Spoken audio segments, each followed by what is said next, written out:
Hello, people. Oh, Michael Hill of the Fork Mountain Hills. Hello. Hi, good evening. Is your road covered? Scattered, smothered, and covered. Yep, it was, but they did a good job. They, Bear Cage Road looks real good. You can see asphalt. That's good. Yeah, you must have got about 3 inches, 4 inches. About 5 is what I scraped off of the Jeep. Did it? Okay. I'd say on the upper end of Shell Creek or up on Buck, I'd say you got a little bit more, didn't you, Burbank?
Well, by my time piece, it's 6:01. I don't know if we're going to flip a coin, but I know that Health and Welfare has the Sequoia Insurance Group in the room to make sure that we hear a presentation on wellness incentives.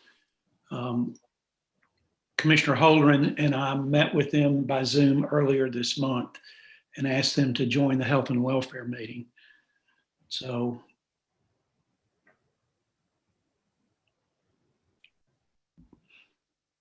if there isn't any opposition, I'll go ahead and call health and welfare to order. And Gwen, I see you're on the line. If you'll just call the roll for members, please.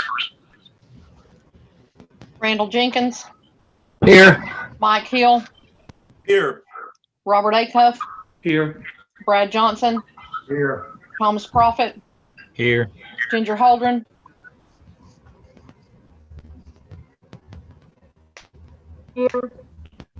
Daniel McInturf, Here. Isaiah Grindstaff. Here. Great. We have everybody in the room. That's fantastic. Welcome, Daniel, to Health and Welfare, Building and Grounds, Law Enforcement, and Rules and Bylaws. We're happy to have you. Thank you. The agenda has been distributed, so I would like to have a motion to approve. I'll make a motion. Okay, I didn't catch who made it first. I guess it was Commissioner Holdren and then somebody. I'll second it. Okay, Commissioner Hill second. All right, the agenda is approved. I don't know how I do this, but I run about a month behind on health and welfare in terms of minutes that are distributed. And what I distributed for us to approve tonight is the minutes from the October meeting. Those were distributed along with the agenda. So if you have read those and agree with them, I just need a motion to approve. Motion to approve as presented. Mike Hill. Thank you, sir. Is there a second? I'll second Randall Jenkins. Thank you, sir. There are no edits, corrections. Gwen, I'll let you call the roll. Randall Jenkins, Yes. Mike Hill, Yes.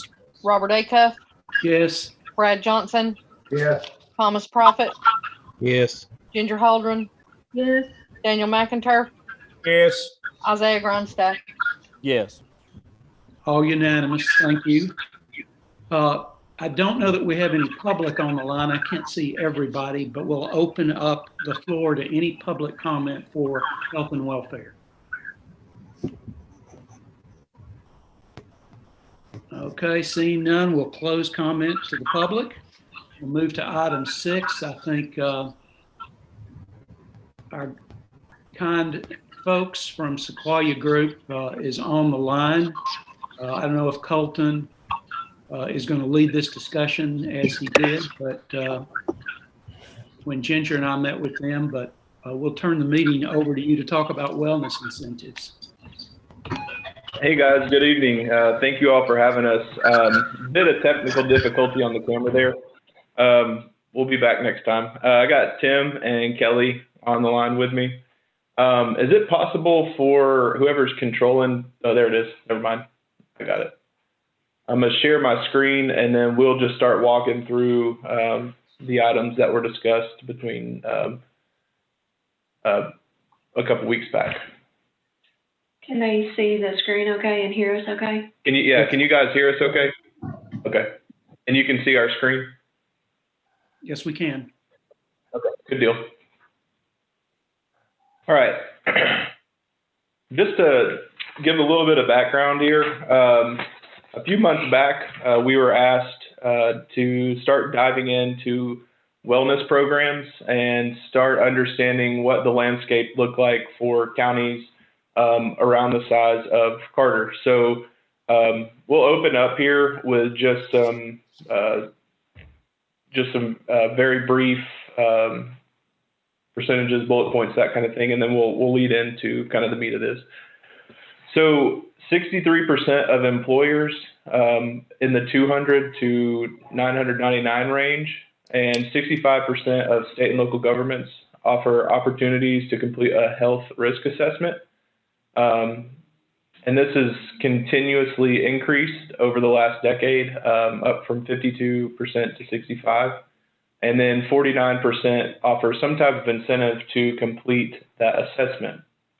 49% of employers, 200 to 99 range, and 59% of state and local governments offer the opportunity to complete a biometric screening. So that's 58% offer an incentive to complete, and then 13 offer an incentive if that biometric outcome is actually achieved. So with that incentives, those reward values for the large employers, and when we say that, we're again talking the 2 to 99 or 999. So of that, 17% offered a reward of 150 or less. 28% was 150 to $500. 13 $1,000 to $501. 9% $1,001 on up to $2,000, and then 2% was $2,000 or more. And then 31% had the rewards tied to additional activities.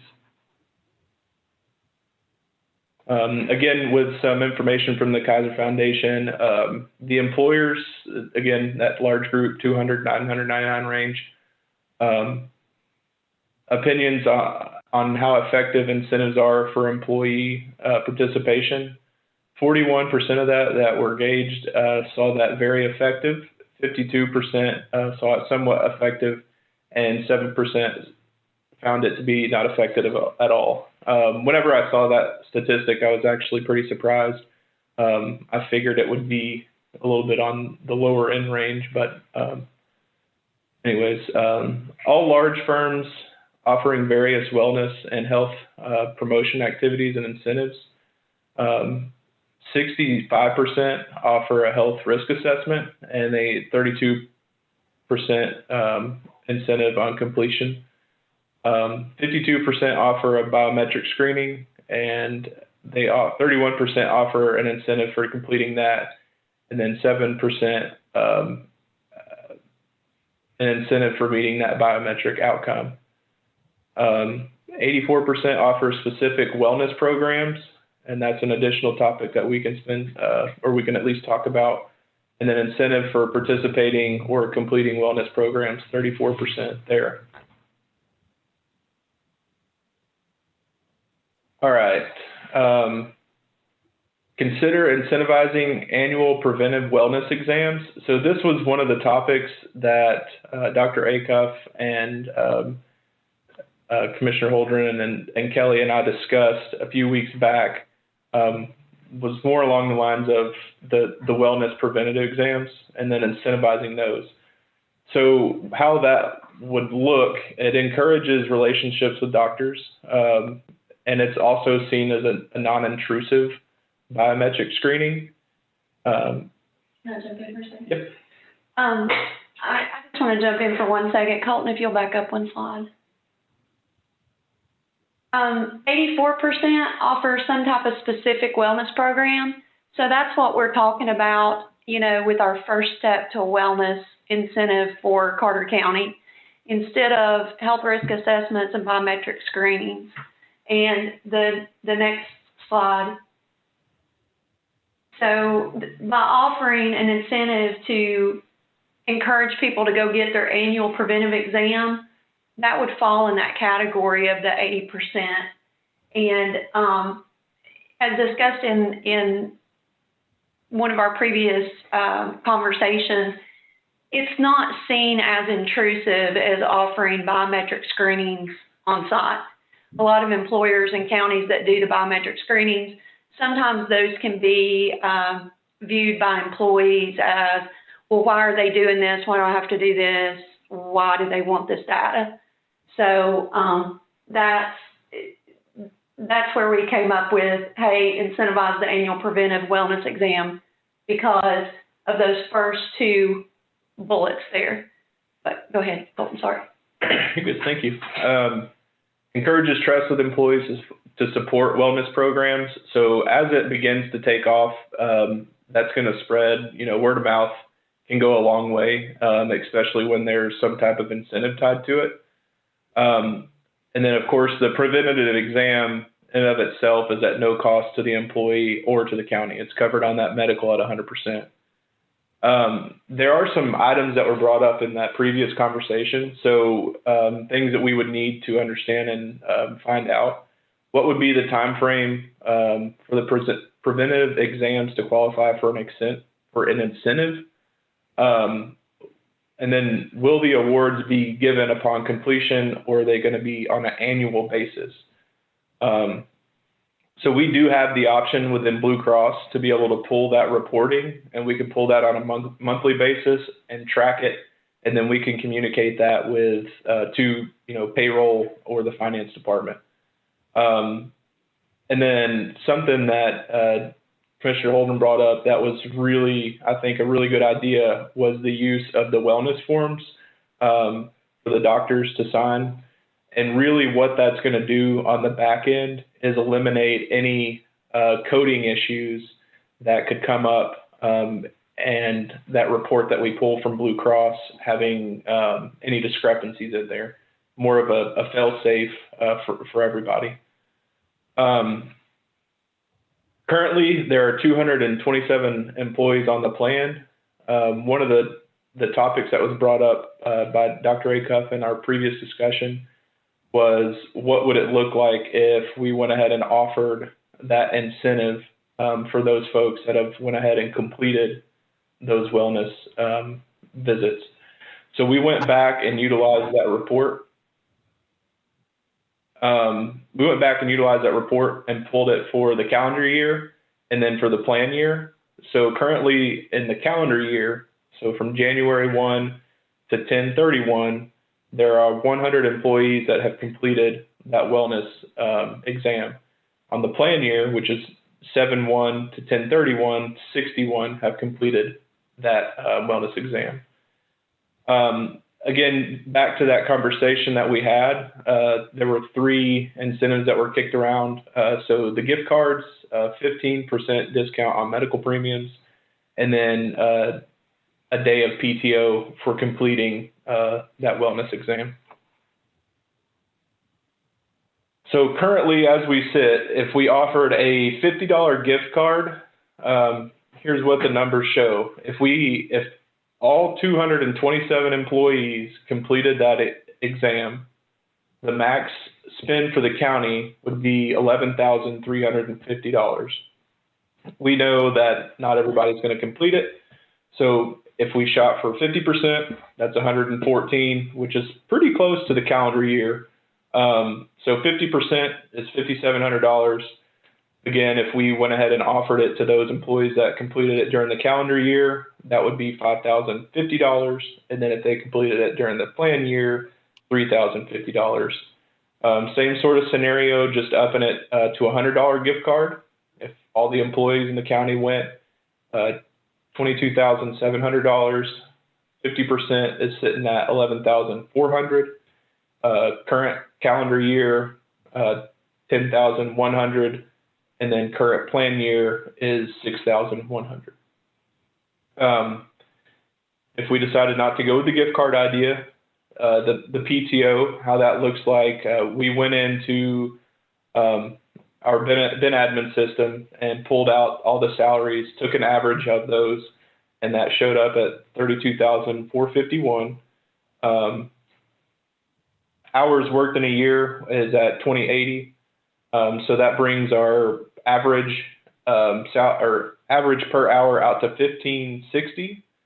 There's 8 hours in a day. Multiply that by the 1560, and we have $124.81. So same sort of math applied up to the top. 227 employees at $124.81. That would come out to $28,332. If 50% went, $14,228. On the calendar year, $12,606, and then plan year, $7,613. And then at that point, it's not necessarily actual money that's being spent by the county between the gift card and PTO.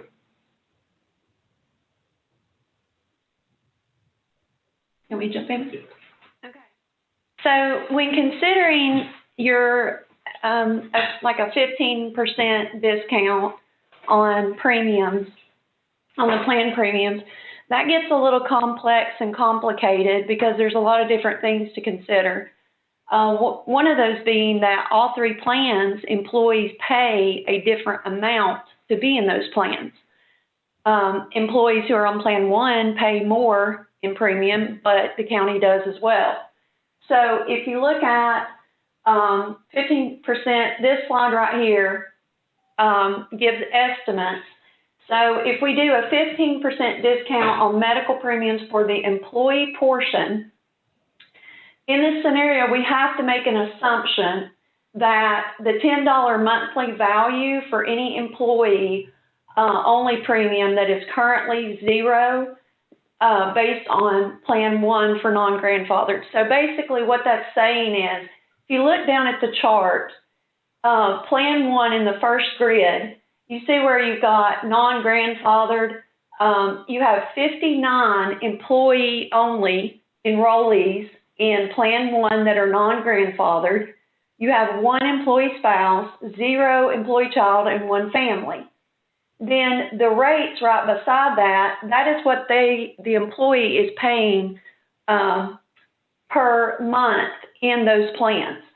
So non-grandfathered employees pay $66.57 a month for employee-only coverage, $7.98 for employee spouse, $6.18 for employee child, and $14.20 for family.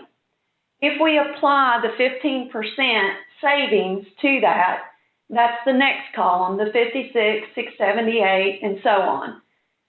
The next column is, okay, what if we don't apply 15% to each tier, but we apply 15% savings to the employee-only premium, and whatever that dollar amount is applies to the other tiers. And realistically, that's probably what you would want to do, because you don't want to, if an employee is enrolled in family coverage, they're going to get a greater benefit from going to get their preventive annual than somebody who has employee-only coverage, if that makes sense. Are you all following me with that train of thought? Okay. The dark columns are your grandfathered enrollment. So in plan one, you have 55 employee only, 0 employee spouse, 1 employee child, and 0 family. They're currently, what they're paying is 0 for employee only coverage, $731 for employee spouse, $552 for employee child, and $1353 for family. So that number one bullet up there, make an assumption, is in this next row right here, next column. The mathematical value of the non-grandfathered is about $10 a month. So that equates to about a $120 gift card. Does that make sense? Yes. Okay. Because those people are already paying 0, so we can't apply a negative credit. So those people would get a $120 gift card, and so on. So that's how you kind of read these grids. Plan 2 is it's the same thing, and we're going through and we're doing the math based on what they pay, so on and so forth. Plan 3, your enrollment and what they pay, same thing. Below each grid, it shows the estimated cost for the county, 15% on all tiers annually. So it's going to cost the county about an extra $18,656 for Plan 1 enrollees on the 15%, and so on and so forth. So that's how and then we add those numbers together to get your third and fourth bullet at the top. So in doing this, and you go through all the math, it's going to cost the county about $34,300 if you apply a 15% across all tiers, which I wouldn't recommend, because it's giving a bigger reward to people who carry coverage outside of employee only. If you apply the flat amount, which is kind of a more fair assumption, it's going to be about 28,000 spend. Now, the next slide, we tried to equalize it further, meaning that we took the same reward for Plan 1 and applied it towards Plan 2 and Plan 3. Because if you remember, I said, hey, if you do the math, the people in Plan 1 are going to get a bigger reward than 2 and 3. So we're essentially doing the exact same scenario, but we're taking on that 15% across all tiers, we are equalizing it and giving a larger credit for Plan 2 and Plan 3 in those family tiers. Does that make sense? Kind of. Okay. So, and that's what it looks like if you do it this way. Now, if we go back a couple of slides, again, important considerations. What time frame will preventive exams qualify for an incentive? Will awards be given upon completion or annually? Depending on what type of incentive that the county decides to do, will dictate this.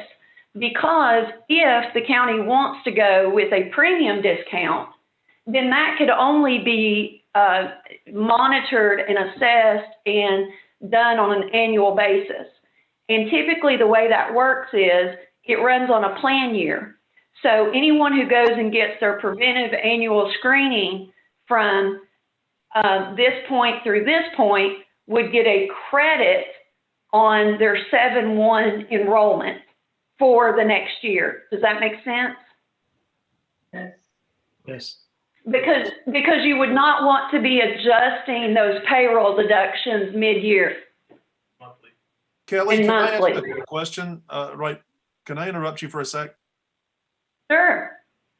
So if we don't get the take rate up on the annual physicals among the employee pool, what is the dollar amount or what potential increase could we be looking at in a year's time on the county portion of the premiums in comparison to the cost of these incentives? Is there a slide for that?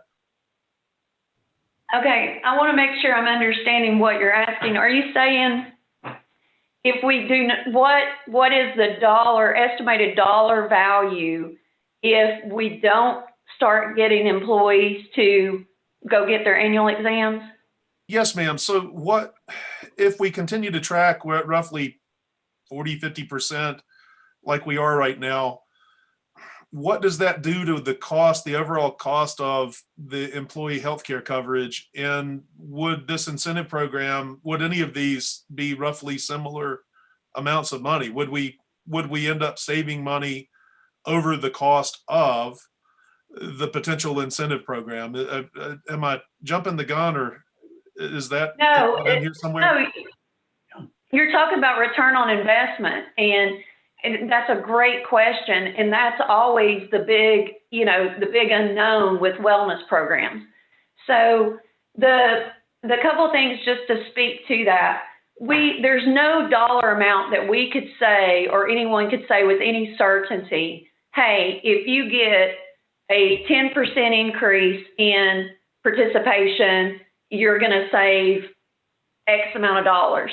Now, there's some analytics that we could probably request from Blue Cross to say, hey, can you give us a ballpark based on your book of business if X amount of employees do this regularly, what type of savings does it produce?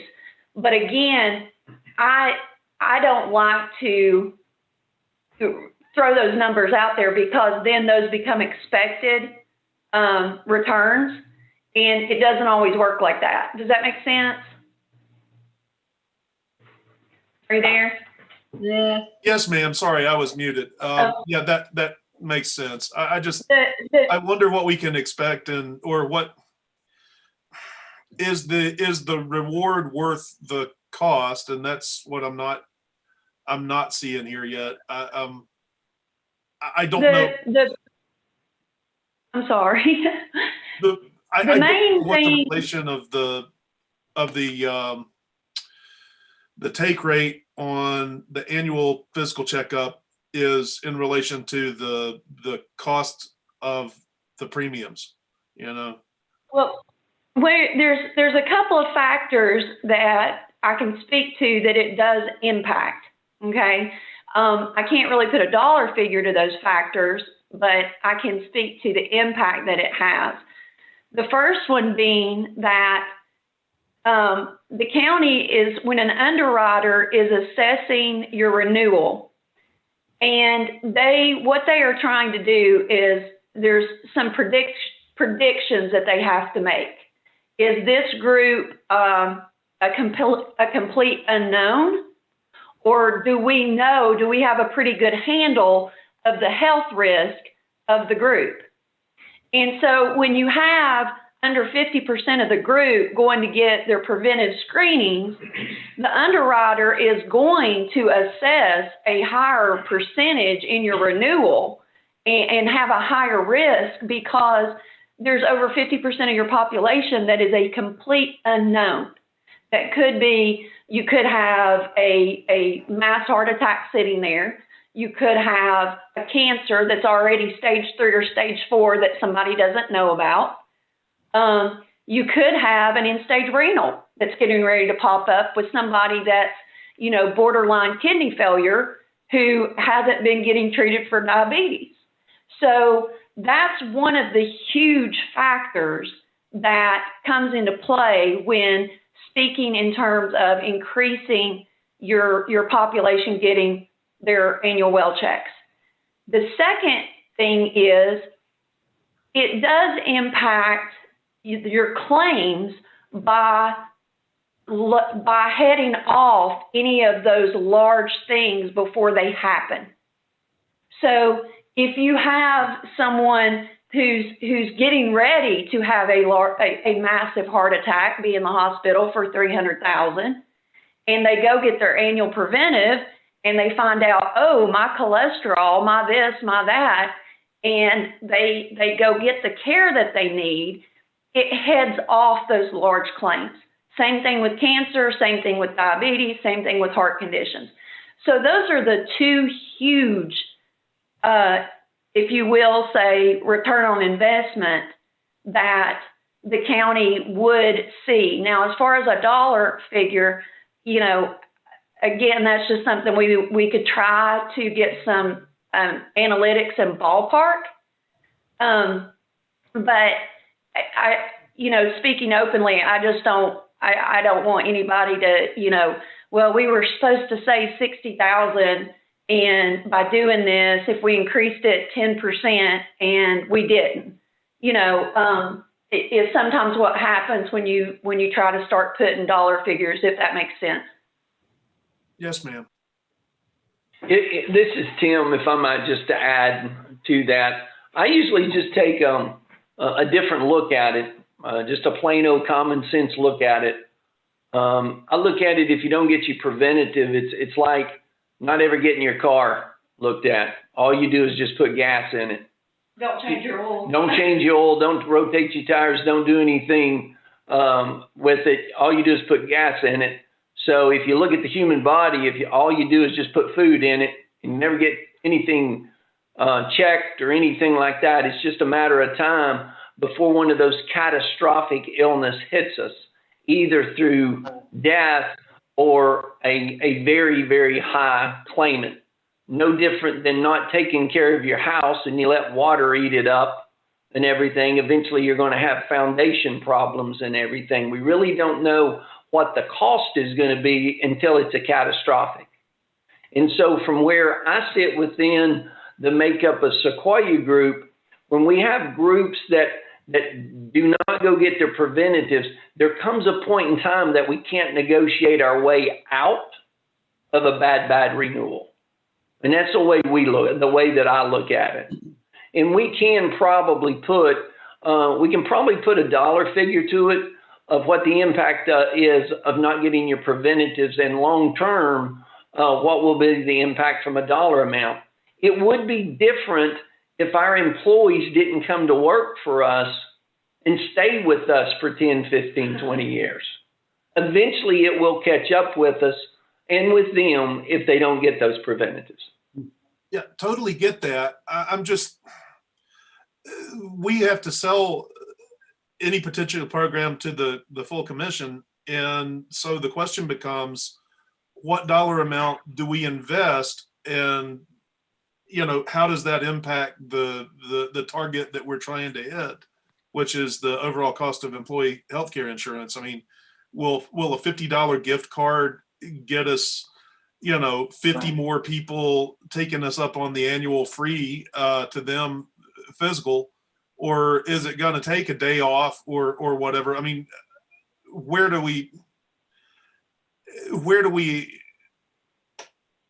the dividing line between what we're going to spend and what we might have to spend if we don't do something to get these numbers up? And that's kind of where I was trying to understand there.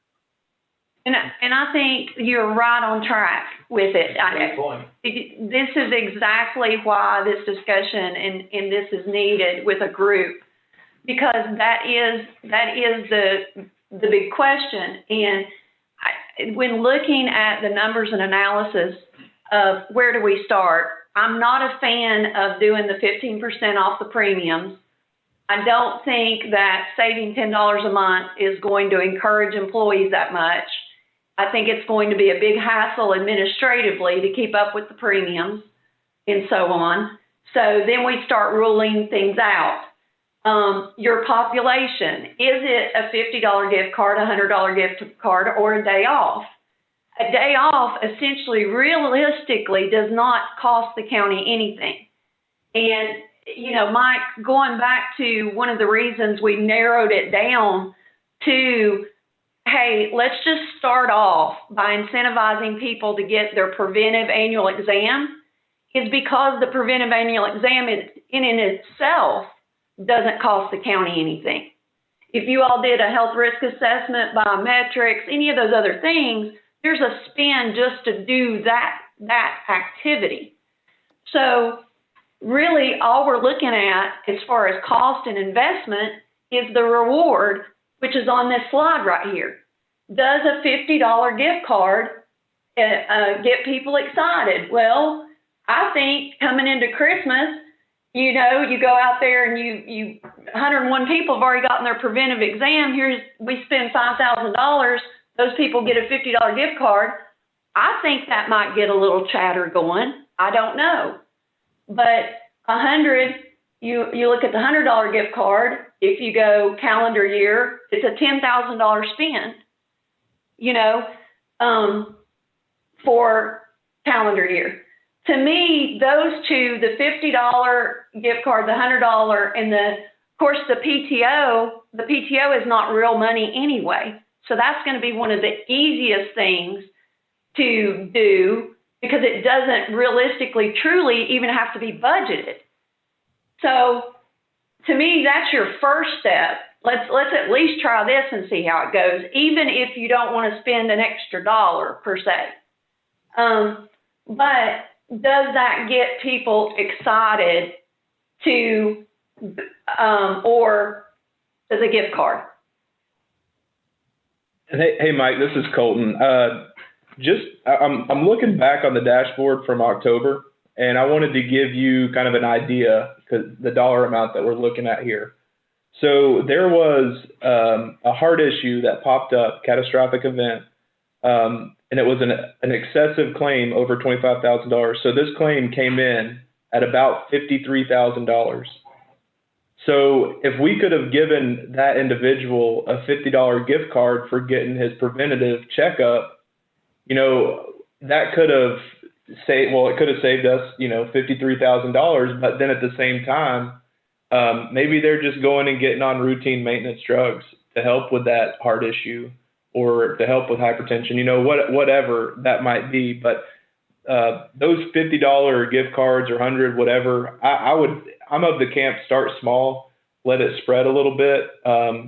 Like Kelly was saying, that PTO, I think, would probably be the easiest route to go. We know that we're coming into a potentially high increase on our premiums.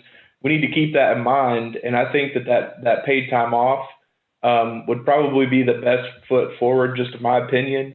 But I definitely think giving that employee a little bit of kind of skin in the game with that $50 gift card just for going, knowing what it could do on the back end, I think it kind of speaks volumes just looking at, some numbers here off the dashboard. Kelly, Yes. this is Patty. I have a question. What's the incentive for the child or the spouse that is on the plans? Well, Patty, we didn't even look at that or step into that right now because we were tasked with, hey, we've got to get this through the commission, the full commission, and the simpler start that we can start with, the better, to just get it moving. And if we start adding an incentive for spouses and children, it's going to increase the cost.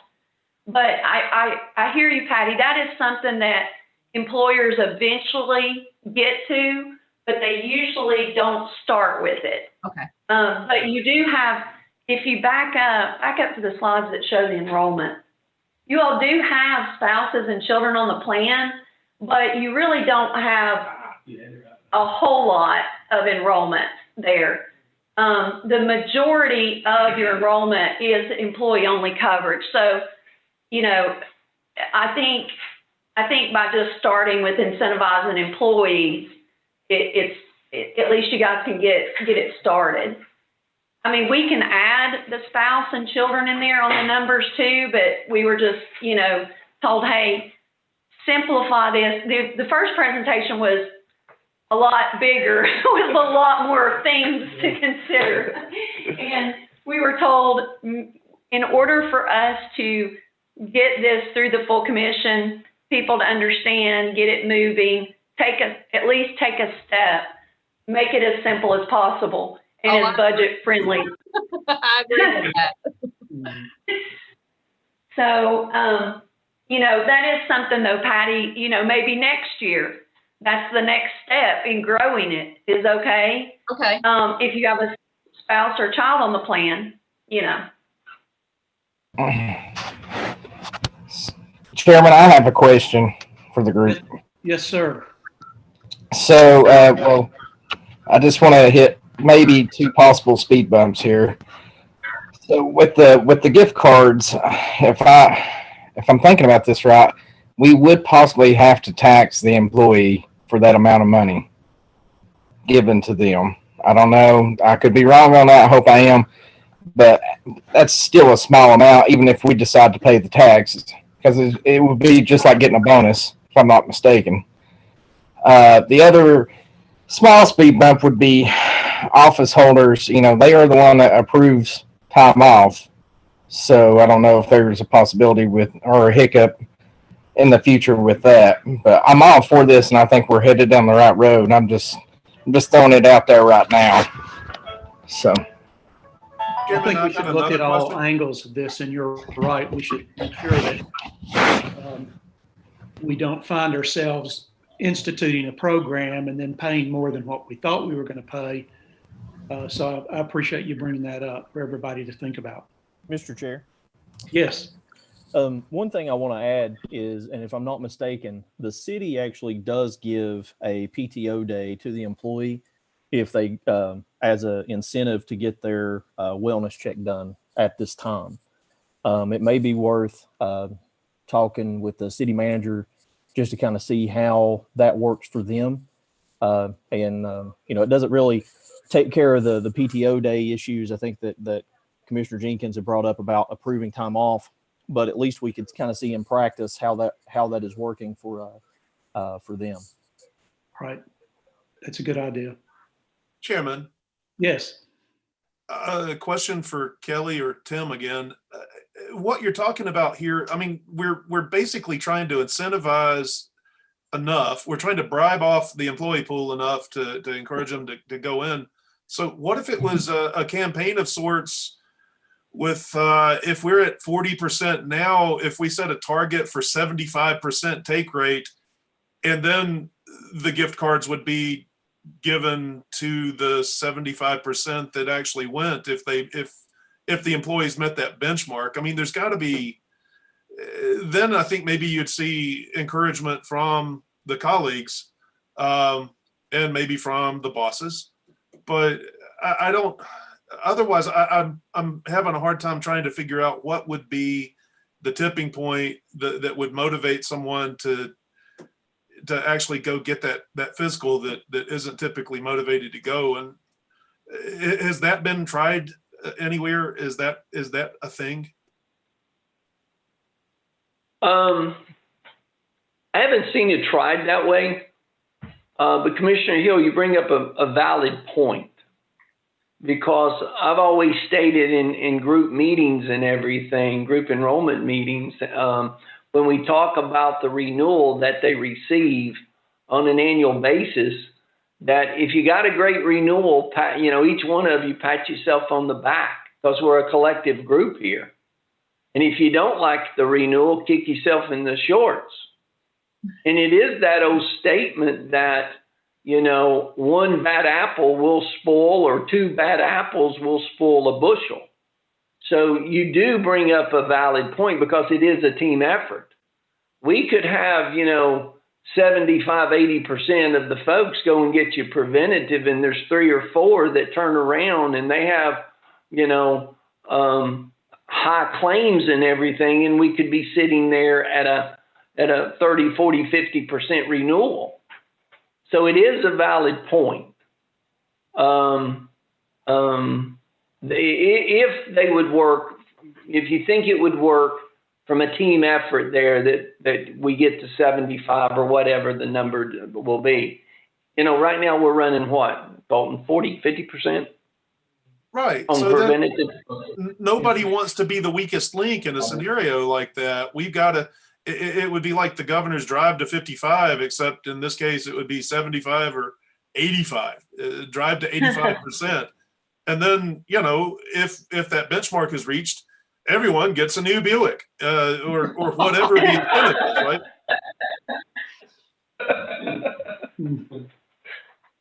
So you're saying kind of similar to like the Biggest Loser challenges, or like team, Well, something. I mean, the free well check isn't, as if that isn't a value enough, then maybe we give them the day off with the stipulation that that day off has to be used to go get the no cost annual checkup. But then is that enough of a motivator? So then if it becomes a contest or a interdepartmental, I don't know, but I mean, I think there needs to be some sort of buzz creating effort to where everybody's talking about it, and colleagues will say, "Did you go get your wellness check? Because I really could use that $50. And why didn't you go? And when were you thinking about going?" But we got to flip the script and make it a desirable commodity, and the carrot would come at the end of the collective hitting a benchmark, as opposed to just like, okay, so you went in, you get $50. You decided you didn't want to go in because $50 isn't a good enough motivator for you. But then if it's based on team performance, then maybe. Thinking through what you're talking about, Mike, I think it would be great. I think it could definitely be done. I think I'm all about competition. I think competitions are fun. I think it creates a lot more buzz, and maybe the reward is higher because you're not giving it to the entire county, so it's easier to budget. But my thoughts with that, you would need to do it as a percentage by department. So whoever has the highest percentage of participation by department, because, you've got the sheriff department that's probably got most of the employees on the plan in it. And then you've got some departments that, may have a handful of people. So that's the other thing that's going to be, that we need to try to think through, because I think there might be some departments that maybe have like 5 people. And so it would be very easy for them to hit 100% participation with those 5 people. Whereas the sheriff's department, it's going to be very difficult to hit 100%. Jared Ellis's office would clean house, and then the highway department would have a harder time. But you see what I'm saying? I love what you're saying, but that's the only thing in me kind of thinking through it, that you're going to have those smaller departments that they're going to hit 100%. And you're going to have the larger departments that it's going to be, just a huge feat if they hit, 50 or 75. Yeah. Chairman Aker, Yes, ma'am. just a thought, what about generating a survey with these options that goes out to the directors and the office holders to present to their employees to kind of see what the feel is for the options. Just kind of ask the employees. It wouldn't hurt. Right. I think that's a good idea. And just kind of get the conversation going through a survey. And ask that. It's very important for the directors or the office holders to get that back to us. I think we could put together something like that. Chairman. Oh, absolutely. Yeah. Put together something through, whenever I put together surveys, I use SurveyMonkey, and I could just send that directly out to whomever you guys wanted it to go to. So if you're talking about department heads, Yeah. I can get those together and get that out. I think that would be a start, just to kind of get the conversation going and really see what the employees are leaning towards and if they're even willing to participate. Right. Chairman, do we have aggregate data on the take rate per department? Is that something we could break down? Perhaps identify which departments are pretty close to 80 or 90 or 100%, and which ones aren't really doing so hot. You could maybe go percentage wise, incentivizing each department. I mean, the department that only maybe had 40% take rate, if everybody was striving for 20%, then that would be kind of a leveler. Do we have available? Is that a HIPAA violation, or do we have access to that kind of information with no names, just like a percentage rate for the uptake on the annual fiscal? I think you can obtain de-identified data, and I'd say through the analytics, and Kelly, Colton, Tim, y'all correct me if I'm wrong, you can probably get at those numbers by department without identifying those individuals. 100%. Yeah, we can pull that through the reporting. The only thing that happens for us pulling information through reporting is one of the things we discussed on one of the earlier slides. Occasionally somebody will go get their preventive annual exam and they will have a diagnostic service that happens during that exam. And then that exam does not show up under Blue Cross's preventive exam report. It will show up under another report, and that's when those forms come into play. That doesn't happen often, but it does happen here and there, But yes, we would be able, between Blue Cross Blue Shield's reporting and the Ben admin system, to figure out how many preventive exams have been done by department and so on. Yeah. Mr. Chairman, Brad Yes. Johnson. Yes, sir. Mr. Chairman, I'm going to take the devil's advocate point for just a second. Then I do have something I want to run by, but our committee and the financial management committee and the county as a whole busted our hump to get insurance at a livable cost for our employees and got a magnificent plan. And our brokers have done us more than justice in this county. And they're tickled to death. They're dancing in the streets. Everything is hunky-dory. And now we're trying to get them to just go, give them a day off, give them a $50 certificate. The only thing we hadn't offered him is just come and pick you up and take your big rear end to the doctor. Now, I mean, what is the logic of this? Now I got that off my chest. It seems like they're a little bit cantankerous, and there's no reason of being a prior government employee of this county if they can't take a day off to get the wellness screening. But the other suggestion may be, it may be legal and it may not be, and Kelly and Tim and Colton, y'all can chime in. We have 3 steps of insurance, which depends on the deductible and so forth. The majority of them, like you say, are employees, not family members. If there was a 4th block, it says, okay, here is your monthly premium for this. If you will abide by these rules of having a wellness exam, this is what your monthly is going to be. If you don't, here's what it's going to be. They can make their choices which one it is. And Brad, that is something that was discussed previously too. Going down that train of thought, I agree with you. In your all's plan and what Carter County provides to their employees for the plan and the cost compared to every other county across the state, your all's is the absolute best. There is not a better plan at a better cost across the state. As you all saw, you all are way better than the state medical pool. Yeah. So with what you all offer. And, there should be some ownership in keeping it that way.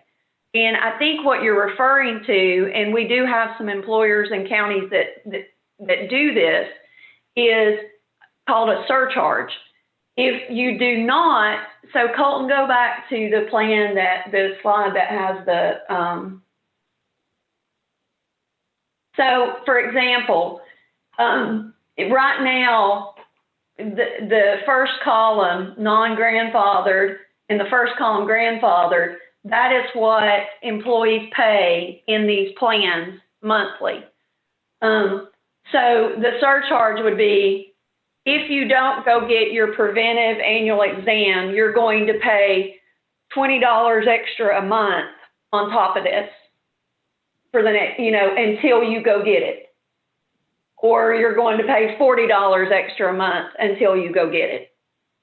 So that is the other approach, and it's a surcharge.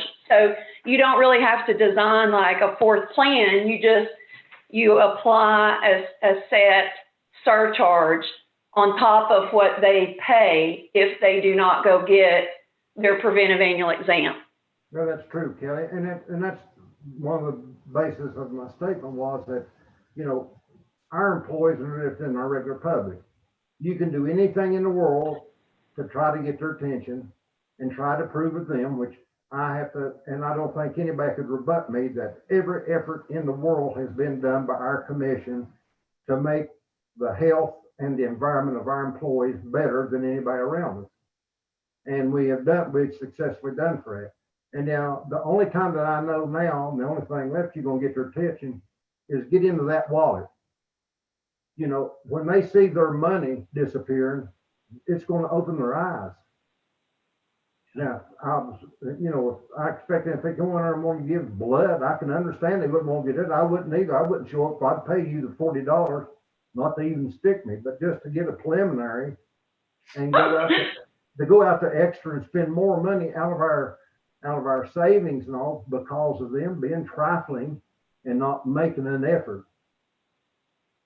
And I think, a surcharge needs to be there's where the incentive could be, I believe, which, may be good and it may not. And the way that would look and work when you first roll it out is right now you have, I think it's like since the plan year started, Colton, what is it? 101. No, since plan year. Oh, plan year is 6. So right now, since plan year, you have 61 employees. So the way that would realistically work and the steps that would go into it is they would get communication that would say, Carter County is starting a wellness initiative to encourage you to have ownership in the plan, just very well worded. And you have until 6/30/2021 to get your annual exam, or next year you will be paying an additional $20, a month for your premium. And so you already have 61 people that have completed theirs. So those people, would not have to pay the surcharge. Does that make sense? So you let them know ahead of time. But in that too, I think it's time that they step up and help us a little bit. Now, you can ride an old horse so long till he gives up. And like I say, they got the benefit out of it, and we enjoy to watch how it has progressed in our county and the status of our employees. So now we're asking them, we have done our part extensively and tirelessly. Now, all we're asking you is, good gosh, go get a wellness exam. That's it. Now, if you don't want to, like you say, I go in there and I'd say, then here's what your cost is going to be after a 6-month period. So which is it worth? Cost you nothing. You get the day off. You're going to save 15%, and then just to go get an exam. What's it worth? And the way when employers do this, what typically happens is you'll have people pay attention and they'll go get theirs. And so 7/1 of next year, all of those people will be paying, what they're supposed to pay in normal. Then you'll have all the people who didn't pay attention, and they come July next year, they'll have, $20 extra coming out on their medical, and they'll start questioning it, wondering why. And then they'll find out, oh, I didn't go get my annual exam. Then they'll go get it so they don't have to pay so much. Then, the surcharges drop the following month. So that's typically how those roll out and work. I will say that we had kind of been guided or told that perhaps the county would not, it wouldn't be advisable to do a surcharge. So that's why we kind of stuck towards incentives in the discussion. We kind of use the carrot instead of the stick, you might say.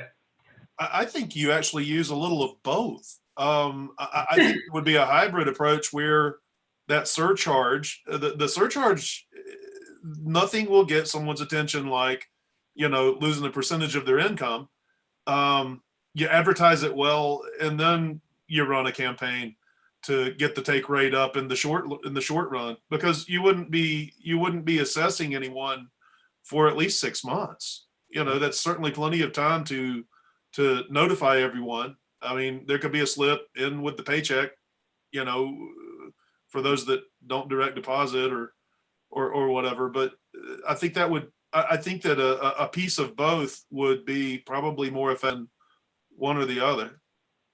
Yeah, they can't really say that we are penalizing. It is the employee's choice, not ours. You get to choose which one you want to do. Now, your poor choices, here's where you're going to land. If you want to cry about it, I'll put my towel on my shoulder and you come put your face here and boo-hoo. But once you back off, you're going to know that it was your own choice, not me. Yeah. Well, I think, Colton, if you do the Survey Monkey, we could word that option of, I don't want to make it look like a buggy whip, but the other thing, and nobody would check this, but in order to comply and keep our premiums low, if we had to apply a surcharge for those employees that weren't compliant, maybe that would stimulate everyone to say, well, no, I don't want to go there. I don't want to, so I'll do it. I don't know if they will or not, but, I want to make sure. Yeah. I know the attorney Harden's on too. Josh, if you want to weigh in on this surcharge of people that don't do that, I know that we've had this discussion before, and I can't remember exactly what you said about that. Yeah, so I guess maybe the guidance was from me, as I've said it many times. I don't necessarily agree with penalizing people.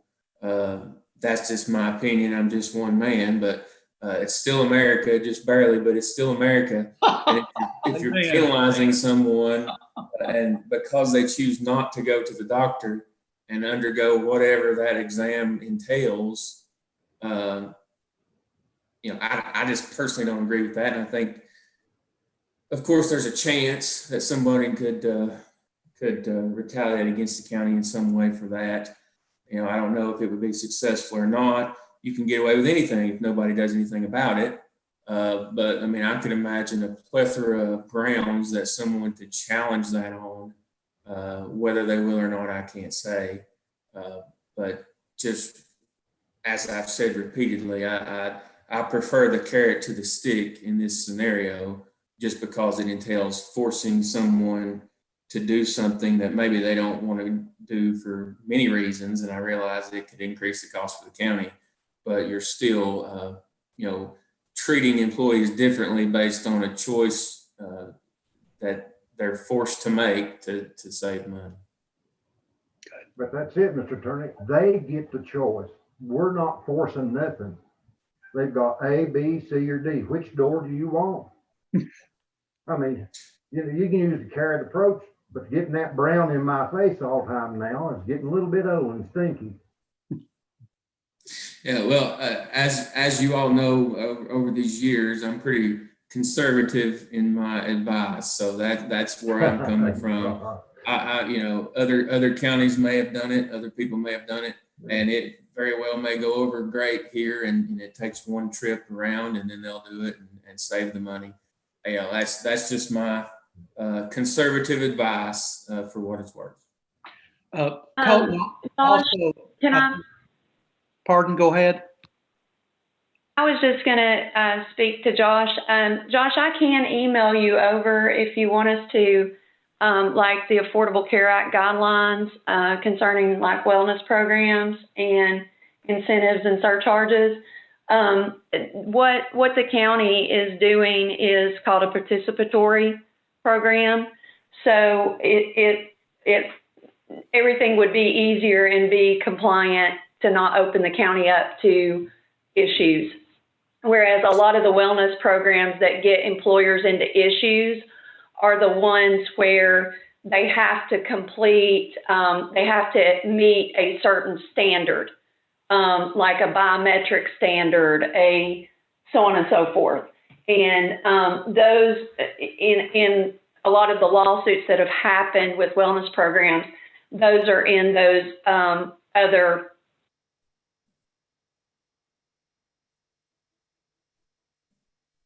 pass over some information on that too, if you want to look through it. That might help. Yeah, I'm happy to look at whatever you send me. I'm definitely not an insurance man, and I don't know. But like I said, usually I'm pretty conservative on trying new things, just in general, much less advice to the county.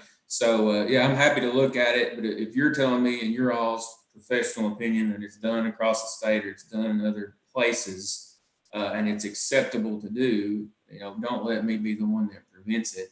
I just wanted to get my thoughts across to everybody so they knew where I was coming from.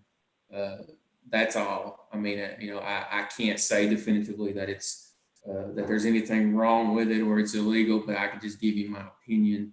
And of course, my opinion is worth about as much as everybody else's, and what matters is what a judge in the court says. But yeah, I'm happy to look at whatever you send me. Well, you're the one that has to represent the county, so if something does go amiss, so it's definitely valuable input for sure. Right. The other thing that you might want to add, and I got a message from Abby Frye, and it's a very good thought. If we do this Survey Monkey, maybe a question should be, did you not do your preventive wellness check this year because of COVID? I think that would be instructive to know, because I know that we're doing a lot of telehealth at ETSU, for instance, and I know other physicians are moving in that direction too, but it's hard because I've tried to teach physicals using Zoom. It's just not done. So telehealth has its limits. So, well, and you just threw another monkey wrench in the whole equation because, you know, going back to Josh's discussion, that brings in a whole nother aspect that employers haven't faced is okay, so we charge surcharges, but what about people who couldn't go because of COVID or, you know, so on and so forth. I know in our area, anything outside of what you absolutely had to have done for, you know, a while, they would not see you. right. Well, as I said, we wanted to get everything out on the floor tonight, at least. And I think, as the mayor indicated, I think going through a survey and asking employees their opinion about some of these things would be very important. But I also would like to know, those of you outside of the 61, did you use COVID as a scapegoat so that you didn't have to do that? Or did your physician say, I don't want to see you as long as we've got this virus? Kelly, Colton, or Tim, what can you all extract from Blue Cross Blue Shield on our 61 employees who did go get their checkup? Where I don't know, I could do it if this was ETSU physicians. We could actually query the data, and out of those 61 employees that did that, for instance, we could tell you if any underlying conditions were caught on that visit. I think that would be instructive for us to know. It gives a drive for encouraging other employees to go do similar acts so that we don't get $100,000 premium or payout and everybody's insurance goes up. Right. Bob, this is Tim. Yeah. Since Blue Cross Blue Shield has that data, they would not give us access to that data. Okay. So we would not know that. So that's one of the reasons that some of our clients, and we'd need to find out exactly who it is up in the Tri-Cities. It might be Valid Health, but there is a company that does all the analytics. In other words, they team up with a hospital, and down here it's Covenant Health. And what they do, we had Covenant Health, they implement, they manage all of the screenings, all of the preventative health visits and everything to be able to have all of that data. They have it by employee, but then they also give that information in aggregate data, okay, back to the employer group. And that's where you and I were talking about what you and I were talking about some couple of years ago when we first met. That's where, when you're self-funded, that data starts to really make an impact. As long as you're fully insured, all you're going to know is you're going to know who the employees are, or you're going to know that in your aggregate, you know that you've got employees that have those underlying diseases and everything, but it really may not make a big impact for you because you're fully insured. But there are ways to where we own the data, we have the data, but it would be as we move more towards that self-funded model. Okay. If that makes sense. Yes, it does. Absolute sense. And I do know that Blue Cross Blue Shield owns their data, and it would be hard to extract that. So, but if we could get at it another way, certainly becoming self-insured would be one way of doing that. At any rate. Right. So I think the takeaway, unless there are no further questions or discussion, the takeaway is, Colton, are you putting together for us a survey monkey to go out to employees and comment on the incentive plans and ask a few other questions possibly? Mr. Chairman? Yeah, I can. Yeah, go ahead, Commissioner Holden. This is Ginger Holden, 5th District. I would like to weigh in. I don't necessarily feel that a survey is the way to go. I don't know why we can't make a decision and move forward with it tonight. We've spent over an hour talking about this, in addition to the time Dr. Oakhurst and I spent and Sequoia Group spent previously. We have a doctor amongst us. We have professionals that do this for a living and know what we can and can't do, what our options are. We've talked it to death. So I personally would like to make a motion, and and asking the employees what they think, because I agree with Mr. Johnson very, very much.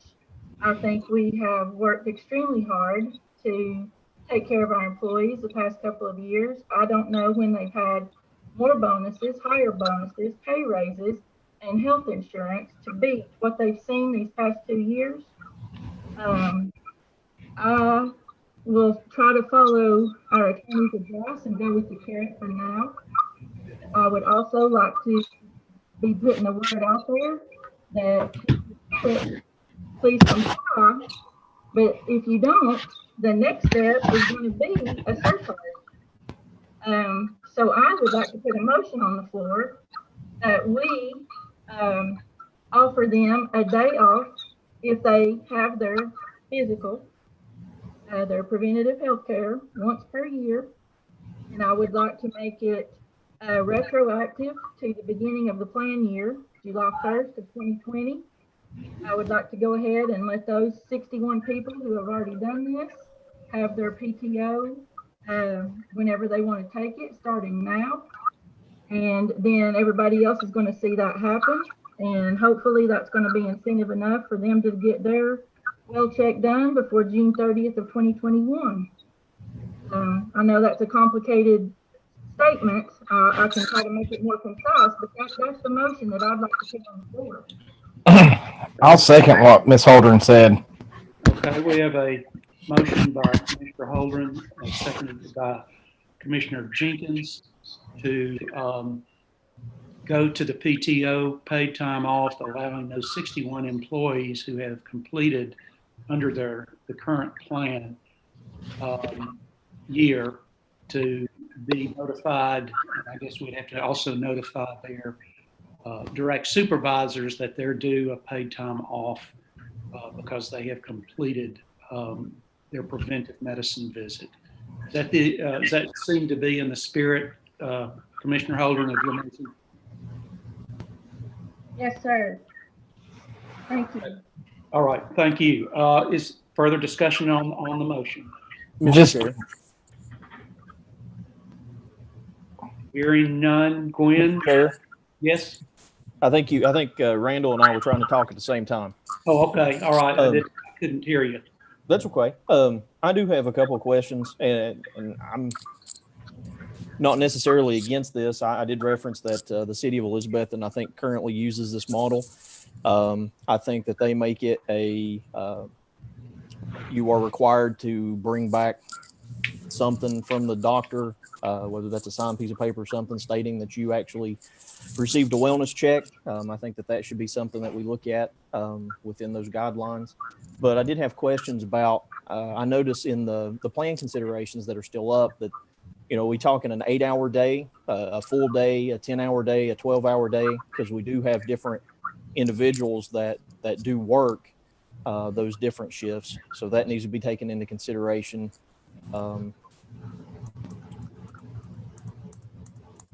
I'm trying to think if there was anything else off the top of my head. But I can't think of anything right now.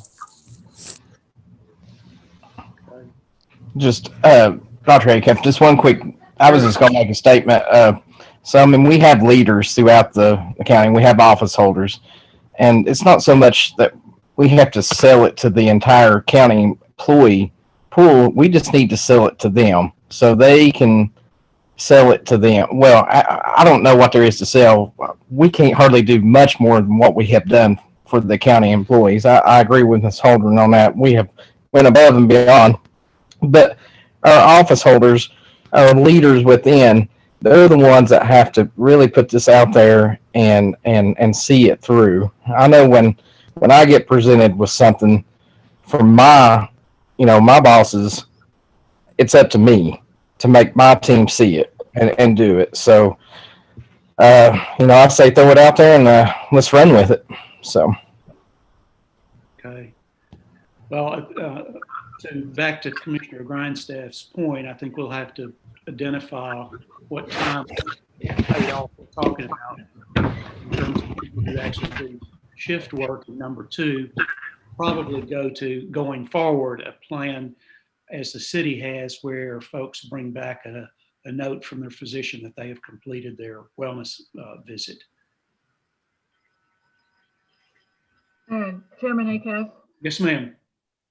Well, I think that Sequoia addressed that early in their conversation tonight, that getting a letter out for going forward would be a great idea. So I'd like to see us do that.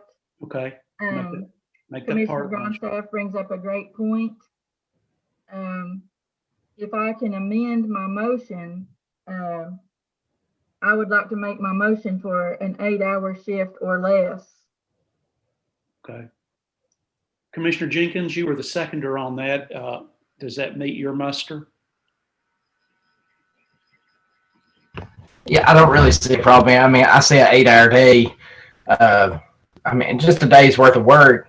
That's pretty good. So, okay, I'll follow her lead on it. All right, it stands amended then to make it an 8-hour quick day. question. Going forward, a letter will go out from Sequoia saying that we're doing this. That's the intent, correct? Yeah.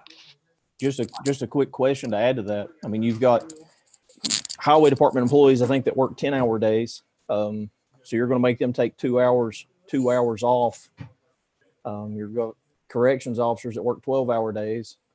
So you're going to make them take 4 hours off. Same thing for patrol officers. Those are really, I mean, those two groups are really the individuals that I think that you're wanting to target, not wanting to punish or surcharge, I guess, rather. I just ask for you to consider that. I mean, it also goes to a planning perspective of an individual that's going to be off, making sure that if they, that their shift is well covered. So. If I can. Yeah, go ahead, Commissioner Holdren. You're making very good points, and I understand, and I did take that into consideration, but I'm also thinking about if I'm a person that works a traditional 8-hour shift and I'm only getting 8 hours off, and the highway department that works a 10-hour shift is getting 10 hours off, I'm not very happy about that either. So that's a problem that I'm not sure how to solve. But that was my thought line when I said 8 across the board. Okay. I think it would just be how we word it, that you get your day off, your normal day off. I think that would be the route to go. It's all in the wording. So your bottom line is not necessarily the days that you work. It would be the hours at the end of your work schedule. So I mean, a normal day off for an individual is, for corrections or patrol is going to be that 12-hour shift. Otherwise, you're going to make them have to burn sick time, or primarily would be sick time, 4 hours of sick time. Same for the highway department. You're going to make them burn 2 hours of sick time to get this. You're wanting to use the carrot, and I award you and agree. I can understand from Commissioner Johnson's point of view on the surcharge as well. I was under the county schools when I worked for them, but you're wanting to use the carrot for everybody. So you give the carrot to everybody that has 8-hour shifts, but you're only getting a partial day off for an individual that works a 10-hour shift, and even less of a day off if you're working a 12-hour shift. So here's the step. If I can jump in, this is Kelly with the Sequoia Group. And I know this is kind of between you guys, but I just sitting here listening. Somebody said, it's all in how it's worded.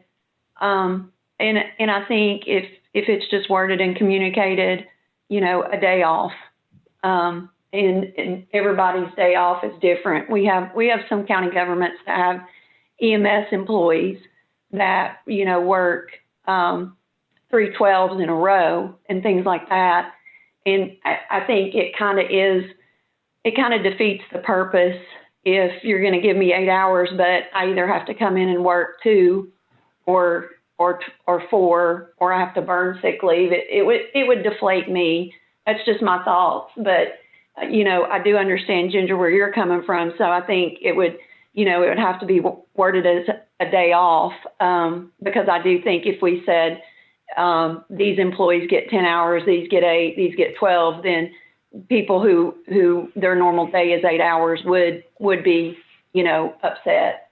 Those are just my thoughts. And then the other thing, Ginger, we were having trouble on our end understanding everything that you wanted to put on the table. And it sounded like you were saying to go ahead and do the PTO for the current plan year.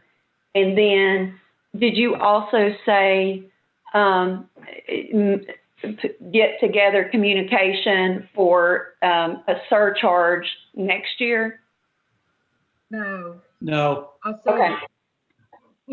kind of informally putting that word out there, not Yeah. officially. But Ginger, I do think a survey would have not been very beneficial to employees, because typically a lot don't respond, and the ones that do respond, they are not going to be in favor of doing anything that affects them. So I do think that would not be very productive. Yeah. And I also would imagine, and I think we'd all agree, I know Commissioner Jenkins brought up the fact that each individual office holder or director of a department would probably have to approve that leave based on the workload and what's going on in the department for them to take that. And I would imagine if you did word it in such a way that you get the day off, well, what does that look like to the superintendent Cobal? What does that look like to the sheriff, et cetera? So we could word it in such a way, if there's no objection, that paid time off, because I know it'll have to be approved by the office holders and the director of a division or a department. Mr. Chairman, this is Daniel McInturf. Yes, sir. Was it not stated earlier that the city participates in this same type of activity? Yes, you're correct. Would it be a good idea to maybe look at their verbiage? We certainly can do that. It just seems like that they've already went down this road with different departments, and they may have it worked out. So we could maybe possibly piggyback off of that if possible. Okay. Chairman Aker, Yes. just another idea. It could be an idea to accumulate that day as a vacation day to go into the vacation bank for the employee to use whenever. Not necessarily have to be taken immediately after having the exam. It could be put into their vacation bank as an accumulated day for them to use maybe as an extra vacation day as far as when they get their time. Most employees accumulate each year, and it could be accumulated into their banks, their sick bank or their vacation bank. Okay. Are there Chairman, any? Go ahead, Kelly. To piggyback off of Patty, the only thing we were sitting here wondering, some counties have where they can roll over a considerable amount of vacation or sick leave, and then it stays on the books. And then does it have to be paid out if someone terminates employment? Those are the only things I would consider with rolling it in. Paid out, but not sick leave. You lose your sick leave. Chairman Acuff. Yes. I heard Mr. McInturf mention about the city, because I'm a city employee. The way ours works is we schedule our annual physical, and we actually get that day off. We just have to bring a slip in from our doctor stating we did have our annual physical. So we don't actually get an extra day somewhere down the road. We get that day off to do the physical. Thank you, Chairman Hill. Okay, we have a motion and a second on the floor. I guess and as Commissioner Holdren already has stated, we've beat this thing around for more than an hour. So let's restate the motion for going forward with paid time off. And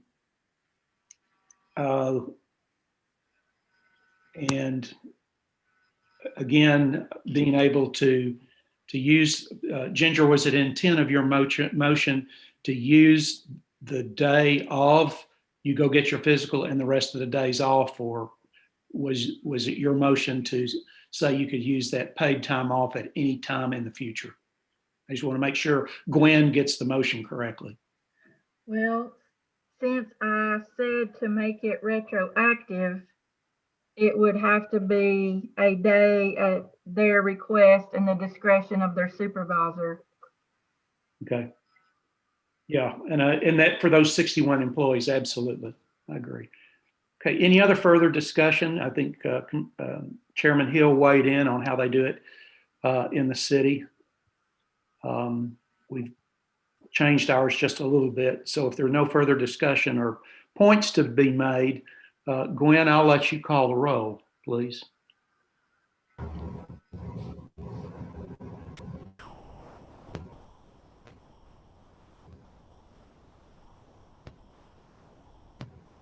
Randall Jenkins, Yes. Mike Hill, No. Robert Acuff, Yes. Brad Johnson, Yes.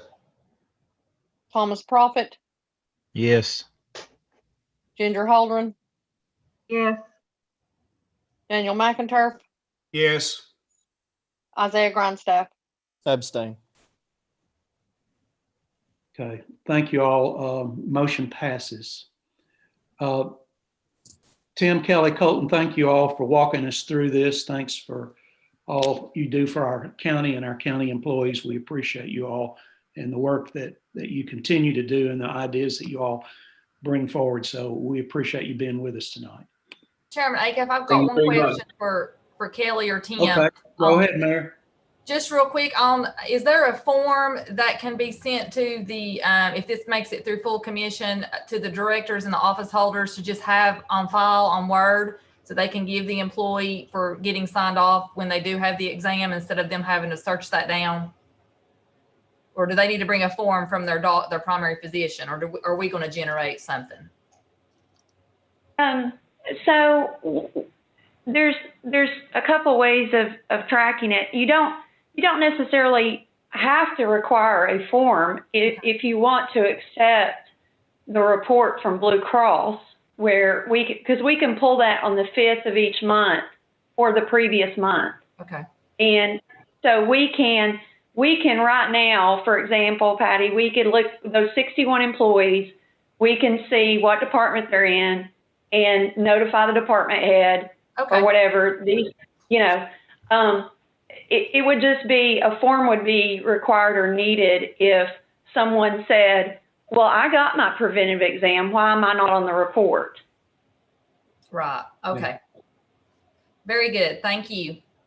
Okay. So another thing, Chairman, you got to remember, you have a human resource representative now that falls within her bailiwick, as she is the one that watches over the insurance and the programs for the employee. Right. Well, and I think point well taken, Commissioner Johnson. I also think that this should go to financial management for your all's approval, because it will change the employee handbook. Correct. And you all have jurisdiction over that, which Health and Welfare does not. So, and that way, the finance director could alert our HR person. Okay, thank you all. Very meaningful discussion. Sorry it took longer than we anticipated, but I think it's very good, a carrot to go forward. Hopefully we'll see these numbers increase. Again, thank you all, Sequoia. We appreciate you. Thank you very much. Thank you all. Thank you. Okay, item number 7, and I'll be very quick with this. It's broadband and internet discussion and some new things that have come out. You all each received, along with the packet this evening or over the weekend, a flyer that identifies both Carter County and RidgeLink coming together to show their partnership to be distributed primarily first in the 6th district. And you received a email this afternoon around 4 o'clock from Crystal Spencer, who is part of the RidgeLink group, explaining some points around that. I did contact the county attorney, and he sees no reason we can't move forward with those surveys. And those surveys, as I understand, and according to what Ms. Spencer said, would be distributed vis-a-vis mail and any other way appropriate by RidgeLink, so that they could get physical addresses. Because remember, each of those surveys that are returned is worth about $500 to the utility that's involved, to go to their board and say, we need a credit of this amount because we have a potential customer here. So if I don't think, since we've already identified them as a partner, just for the record, if we could have a motion to say, we approve of the flyer that was distributed to each of you by RidgeLink, and I can get back with Chairman, yes. I'll make that motion. I fear that the surveys that we sent via school system probably will be lost or forgotten by the time the school system goes back to in-person learning. They were distributed mere days before they went virtual. I think that's probably our hang up. I've got about 500 or so here from the Cloudland district that did come in, but I don't think that we could reasonably expect that many more of those to come back. So what RidgeLink is proposing is a really good idea. I put that in the form of a motion to proceed with RidgeLink's mail out survey program. Okay. I'll second that, Mr. Chair. Thank you, Commissioner Grindstaff. Any further discussion? Okay, hearing none, Gwen, go ahead and call the roll if you will, please.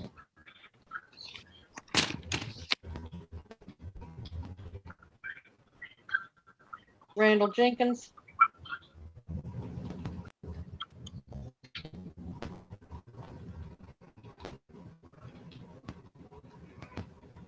Randall Jenkins. Yes. Mike Hill. Yes. Did you hear me? Yes. Robert Acuff. Yes. Russ Johnson. Yes. Yes. Thomas Prophet. Yes. Ginger Holdren. Yes. Daniel McInturf. Yes. And Isaiah Grindstaff. Yes. Thank you all very much for that. And I'll be communicating that with Brad Shield and Crystal Spencer either later tonight or in the morning. I don't have any note of new or old business, so I can entertain a motion to adjourn health and welfare. Linda Whitehead, I'd like to say a few words. Well, Linda, I think we're going to do building and grounds next, so you'll be on the public comment there if you'll just hang on just a minute. Motion to adjourn. Second. All right. So Gwen, for the record, Commissioner Holdren made the motion. Commissioner Hill seconded it. So we are adjourned for health and welfare. All in favor, say aye. Aye. Okay, thank you. Aye. Can we take a 5? Yes, sir. As far as I'm concerned. Well, you're the only one talking. I mean, rest of them are evidently scared. Call for a 5-minute break. Okay. We be back at 7:40, please. God.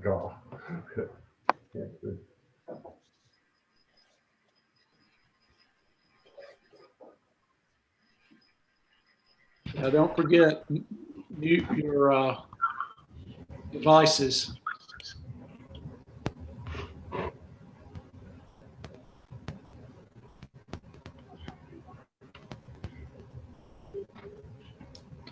Hey, Mike. Did my volume or did my volume go out earlier when I was voting? Could you hear me well? No, you were pretty loud and clear right there. Okay, I just wanted to make sure. Thanks, sir. You bet.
All right. I saw Dr. Acuff come back. I think, is everybody else back with us? Here.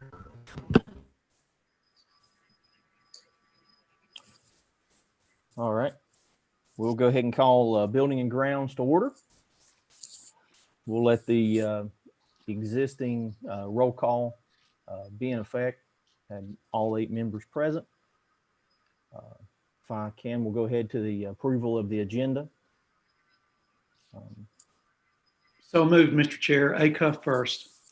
Got a motion by Dr. Acuff. Do I have a second? Second from Mike Hill. Got a second by Commissioner Hill. Any comments? Not hearing any. All in favor, say aye. Aye. Any opposed? Not hearing any opposed, we'll go ahead and move to the approval of November meeting minutes. Those were in the email that was sent out. Mr. Chairman, point of order. Mr. Johnson. I believe we can qualify it with the county attorney. I believe it has to be since we're Zoom, it has to be an individual voice vote instead of a corporate aye or nay. Okay. No issues with that. Ma'am, if you will, please, Gwen, if you'll call the roll for the approval of the agenda. Randall Jenkins, Yes. Mike Hill, Yes. Robert Acuff, Yes. Brad Johnson, Yes. Thomas Prophet, Yes. Ginger Holdren, Yes. Daniel McInturf, Yes. Isaiah Grindstaff. Yes. The agenda passes. We'll go ahead and continue on to the approval of November meeting minutes. Do I have a motion to accept those? I so move. Johnson third. I second. Acuff first. Motion by Commissioner Johnson, second by Commissioner Acuff. Do I have any comments or changes on the meeting minutes? Not hearing any, we'll take those as accepted. Ma'am, if you will, call the roll for approval. Randall, Yes. Mike Hill, Yes. Robert Acuff, Yes. Brad Johnson, Yes. Thomas Prophet, Yes. Ginger Holdren, Yes. Daniel McInturf, Yes. Isaiah Grindstaff. I will abstain since I wasn't present for the meeting. All right. Be all ayes, one abstention on the approval for the November minutes. And then we have public comments. Ms. Whitehead, I believe that Dr. Acuff had contacted me and said that you'd like to speak. Yes, thank you. Uh-huh. I was just going to make a few comments about the commission meeting when they voted whether to buy the Carter house and property. And there were some comments that were made, and I tried to, when Austin James asked me if I wanted to say anything, I kept hitting the mic and I was muted and I couldn't make the comment. So I just felt like I needed to do that. There was some comments I just didn't understand. And I feel like that maybe there was some commissioners that really didn't know all the facts to make a good decision. And so I wanted to talk a little bit about the appraisal. I talked to the appraiser and I was like, what in the world did you use this appraisal was really low. I mean, I've had appraisals done. I wasn't the one that ordered them. You know, my bank, every 5 years, they order appraisal. And they have come back, like the house come back the last time, like $850,000. And the land was $650. That's been 5 years ago. And I've got that other acre that was signed back to me that really was never a street. So that's added to it. And I spent probably $50,000 on the house in the last 6 months. So I gave Dr. Acuff a copy of the house that the appraiser used as a comp. And he told me, he said, well, that was listed at $900,000 at one time. And just, you know, it sold for $365,000. It's the Robin's Roost. It is on South Rome Street. I drove over there and I gave Dr. Acuff a copy of my pictures that I took. And I just did this last week. And I don't know if you can see, maybe you can. But yeah, up a little higher, Linda. Yeah, that's good. You can see how rotten, I mean, the roof is horrible. It needs to come off all the way around. The wood the house is about ready to fall down. I mean, it is terrible. So I would suggest, you know, to make a right decision, you got wrong information, drive over there and look at this house. I couldn't believe it. It sits up on the hill. It's in a really bad location. It's in that South Johnson City where there's a lot of bad stuff that goes on there. I even took pictures of the neighborhood. And it sits up on a hill and there's nothing you can do with the land around it. The driveway's steep, it's hard to turn around. It is nowhere near a comp. And he said he used another property, that a lot that was sold for $75,000 that Mr. Stout bought. And I mean, he didn't use the right comps. It was a horrible, horrible appraisal. I could file a complaint on this appraisal. But I just wanted to tell you that. And when Mr. Von Cannon said, well, you know, Walmart paid $10,000 an acre for their property. You know, that's been, what, 15 years ago? They paid $100,000 an acre. They bought 20 acres. And the more acreage you get, the lower the price. The property was contaminated. There was all kinds of issues.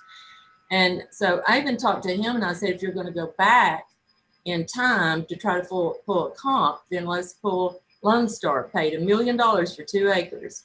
Northeast Credit Union, I was the realtor. They paid $750,000 for 2 acres in a big hole. We actually had a contract for $850,000 and we got up there and it was flooded. It rained all night and it was just a lake. So the sellers dropped it $100,000. You know, so I know I have spent 35 years and I have, as a realtor, and I have closed over 2,500 deals. I sell dirt. I know what I'm talking about. I know the values of property as well as anyone in this area. So I didn't feel like that. I felt like when something like that is brought up, it puts negative thoughts in everybody's mind. You know, so, and the taxes is brought up. And I think what Ginger was trying to say is that I was going to take the money from this sale and do 16 patio homes at West Links. So the money, the taxes is going to be 16 times more. And so I wanted to bring that across because, you know, I've invested my money in Elizabeth and most of my life. I was looking at what I have done, and I have created 34 new homes in Elizabethton, and I have totally remodeled 7 houses and doubled their value. So I feel like I bring a lot of tax money. And then someone said something about, oh, are we going to pay $1 million for a parking lot? There is 3.67 acres of land there. And if I can build 16 patio homes on 3.5 acres, I'm sure that we can get more than a parking lot out of that land. It's level, it's easy, there's not much site prep. So, and another thing, did anyone see the article in Sunday's paper about the house? Everyone really needs to read all that, or there you can Google it. It's Alfred Moore Carter House.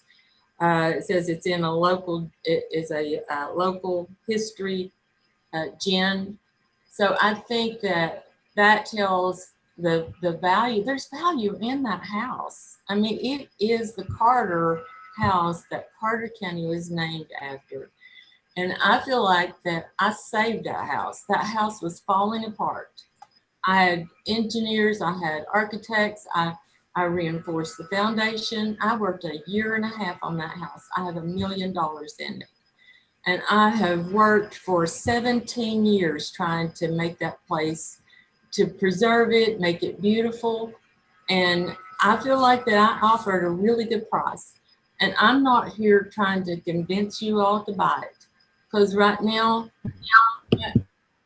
I just got my feelings hurt. And so whatever happens, I'll just put it in God's hands, and whatever happens, happens. But I do feel like that you need to take another look to know the value and what treasure you have right there. And just the development part of that property with 0 sidelines, with 5 foot from the sidewalk, with 10 foot from the back of the building. What could be on that property? it's so valuable. I can get my price. I've got somebody just begging me to sell it to them, but I want good for our town. I want, when you come into the entrance of town, I live here all my life. My children, my grandchildren, my family. I want to do good. When you have a citizen that has busted their hind end like I have, I don't bother anybody. I work really hard and I put my money back in my town.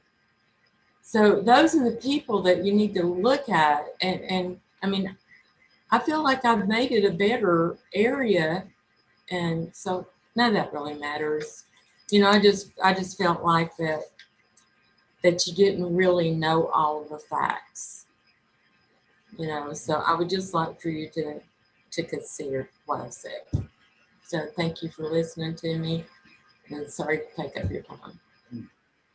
Thank you, ma'am. Thank you for giving us some comments on that. I apologize for the difficulties that you had during the full commission meeting, be those with the system or computer wise.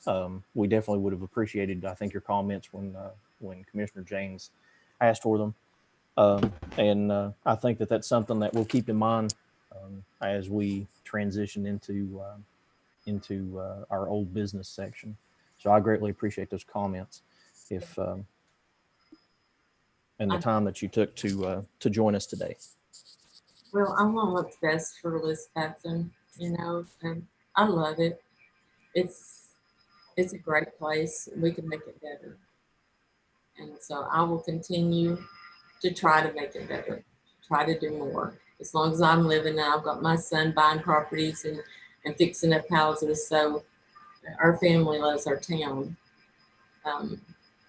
So thank you for listening. Thank you, ma'am. Is there any other individuals for public comments? Okay. Not seeing any, I will we'll go ahead and move to through the new business. I didn't have any new business that was presented. We'll move into old business.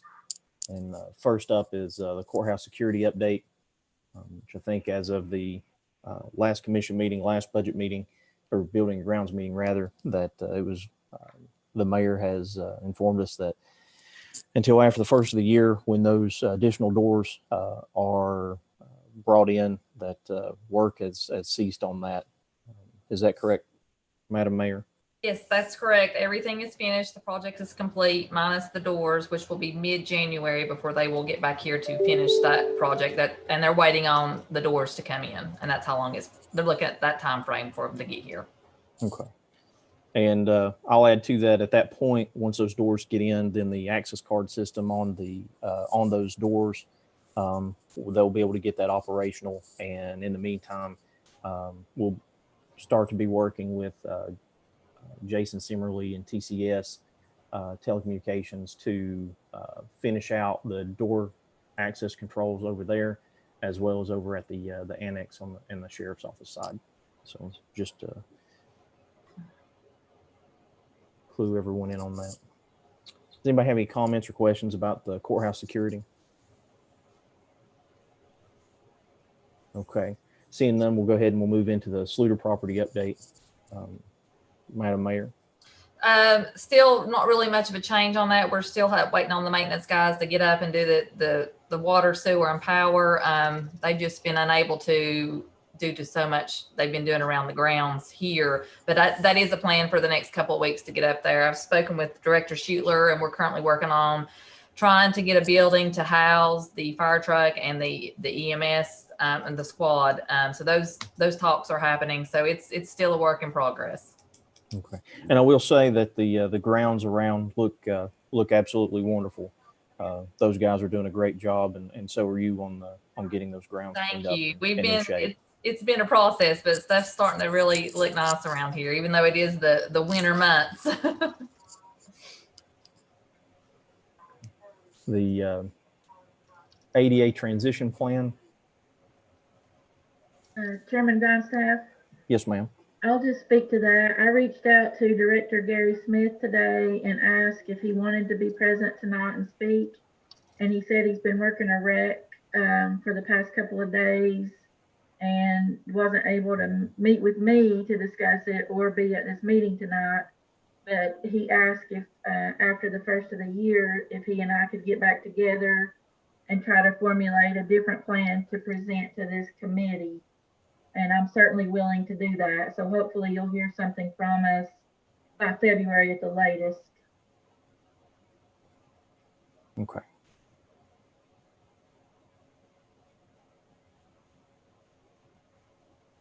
Okay. Yeah, I think that would be, that would be amazing. I know that I think the wreck that they're talking about occurred up in Hampton, up in towards Rome Mountain. So I can imagine that that's kept him busy for quite a few days. But that would be wonderful. Sorry, I'm in the middle of writing notes while I'm trying to talk at the same time. I think that would be great, Miss Commissioner Holden, if you would continue working on that, and then bring back any additional documentation or any additional requests from Mr. Smith. And if there's anything that we can do or anything we need to discuss, we'll go ahead and make sure that this stays on the agenda. Thank you. If anybody has suggestions, please email Mr. Smith or me, either one, before we get together. We'll take those suggestions, please. Have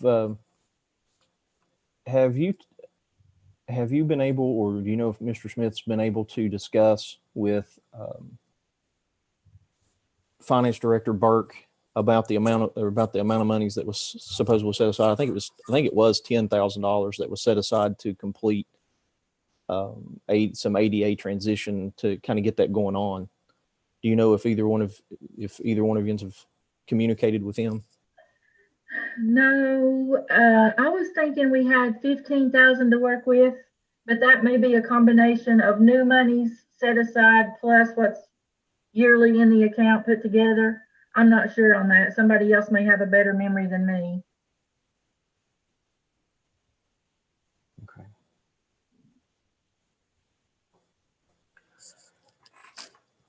Okay. We'll go ahead and move into the paving at the planning and probation offices. I know that they had completed some grading and some things as of the last meeting. I know that with the weather and things, they've probably had to slow down on that. Chairman Grindstaff, that project is complete. Is it? Okay. It's complete, and it also came in $2,000 cheaper. Highway Department done a really good job on that, and I just paid that today, so that's a completed project.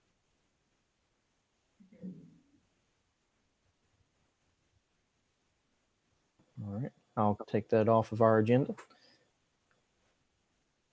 The County Archive Department location. I know that several of you were able to go and I believe tour, and I think that was something that Vice Chair was setting up. I'm not sure the discussion on that and where that stopped. Okay, Chairman, I'll address that topic.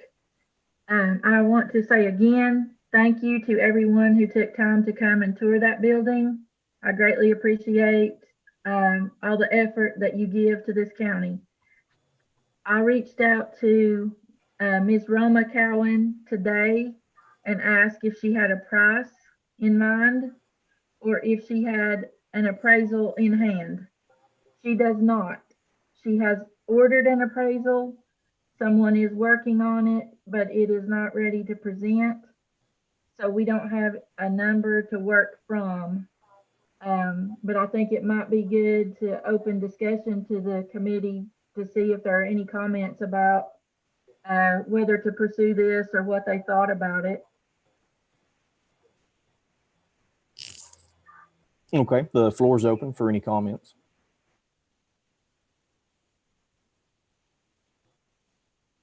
Mr. Chair, just some questions here, just general questions. Of course, I was on the tour.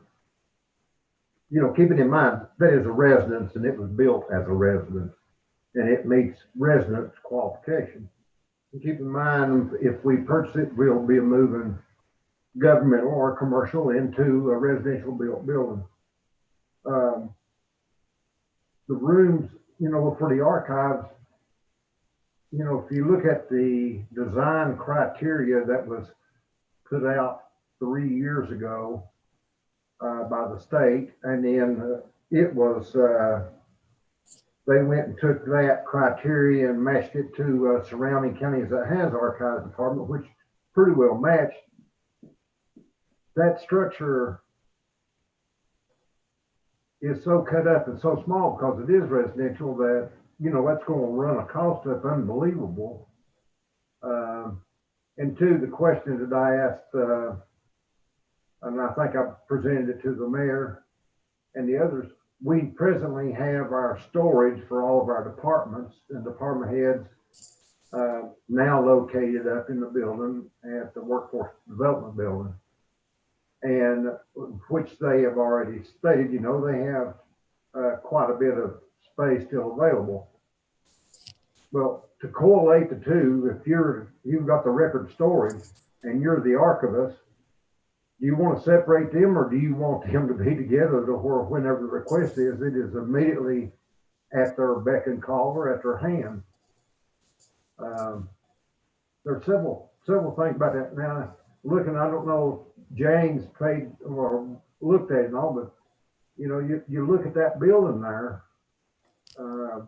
that to me, I've been out of the industry for a little while, but I believe I can see a 75,000 or more just on exterior, not counting have to put elevators in and bring it up to ADA compliance. And you know, you kind of look at the worth of it and its usage.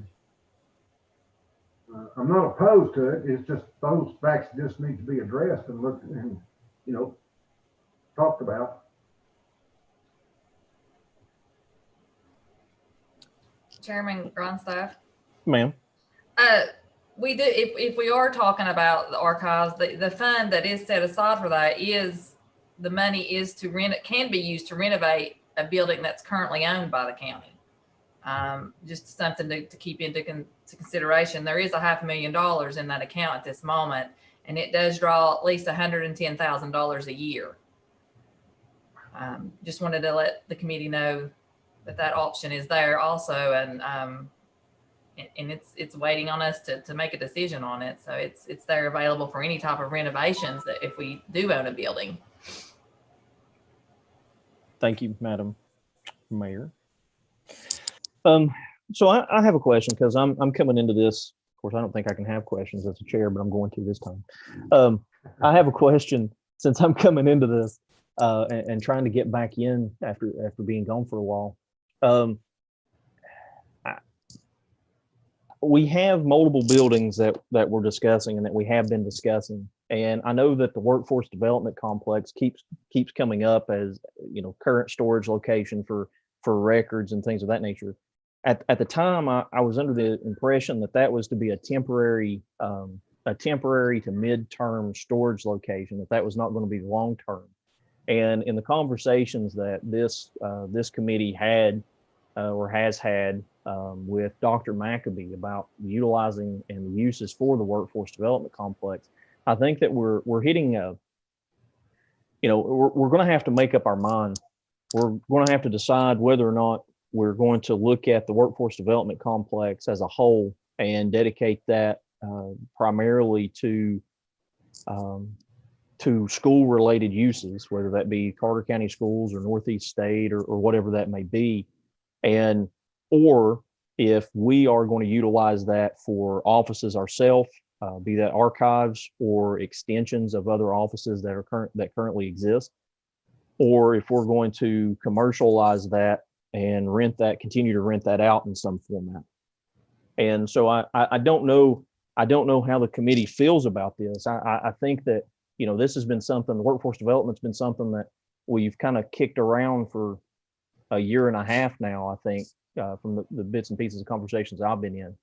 So what is the feelings about, and I guess I'm jumping the gun a little bit on the agenda, but what is the feelings about the workforce development complex? What do we want to do with that? Because my impression from Dr. McAbee and from Northeast State was that, you know, they really wanted to kind of work together on this CTE site, this main go-to area to push individuals into for all 4 high schools. Chairman Grunstaff. Ma'am. I wholeheartedly think that that is what the workforce development complex should be used for, is for the Carter County school system, Northeast State, and TCAT to collaborate to help get these kids a functioning education where they are prepared to go to the workforce as soon as they're finished with high school, if not sooner. I just think that is the perfect opportunity for this to work. And I think that's what part of a role that we will play in making this happen with that location.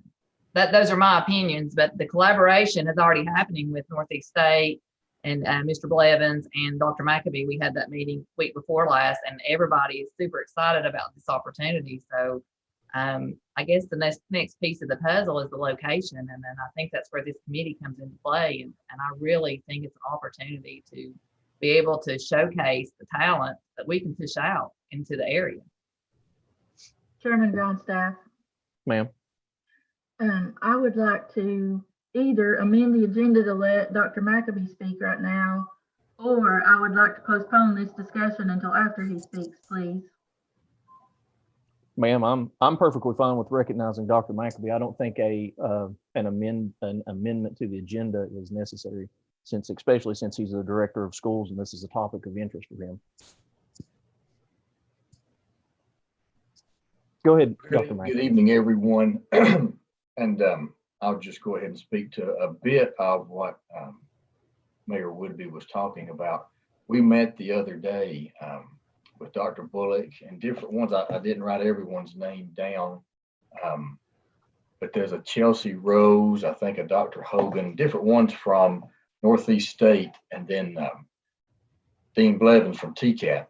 And so lots of great conversation, lots of things that I did not know were available to the students in Carter County.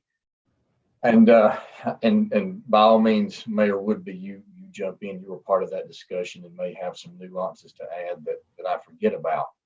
But just to paint the picture in broad strokes, one of the most powerful things that came out of that discussion for me was when Mr. Blevins was talking about the numbers of kids who do attend. Obviously, we'd like more of our kids to go to TCAT, but he told us there that at TCAT, they have 92% of the kids who go there graduate on time and debt-free. And he said, and they're pretty strict about that's 18 months being on time. That's not adding a month here and a semester there. That is, you get in, you get what you need, and you're out debt-free. The other part of that, he said, was 94% of those students have a job waiting on them upon graduation. As we talked with Northeast State, they offer lots of things too that'll be appealing to our students. They do different things with Perkins and all kinds of different nuances to help the kids. And what's interesting from both of these institutions is that I think the biggest issue is that we've got to educate our community that these things are available, that they're very cost prohibitive. And both of the entities said that it theoretically, and I think it's happened a few times, they said, but since Carter County only requires 24 credits to graduate, that leaves a lot of room in a high school student's schedule to do things that are very meaningful, very engaging, and builds toward a career. So they said if a kid and a family plans that out well with them, it is very likely that they could graduate TCAT or Northeast State with their 2-year degree basically at the same time, if not a week before they actually graduate high school. To me, that is very powerful for an 18-year-old kid to be able to walk out of there and go be a welder, a pipe fitter, the different things they offer with nursing. I think it's very powerful.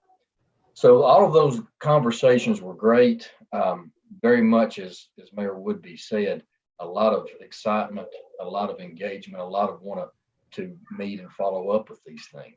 Now, as far as the workforce development building, by all means, I'm not trying to corner the market on that. That was presented to me a while back as maybe an opportunity for the county, and it's very exciting to me that could be an option. Because I think most of you probably know an issue with what we do in Carter County with Cloudland where it is Happy Valley where it is, Unaka and Hampton, is that we're busing kids back and forth. We're duplicating services, which is expensive, all these kinds of things in the CTE program. And it's costly, and it also eats up a student's day as they try to travel back and forth between these schools that offer some different things that are not offered at the other schools. So having a centralized location where the workforce development building is at is ideal. And I called the gentleman over in Greene County. They've done this for a while. And so they have a centralized CTE building.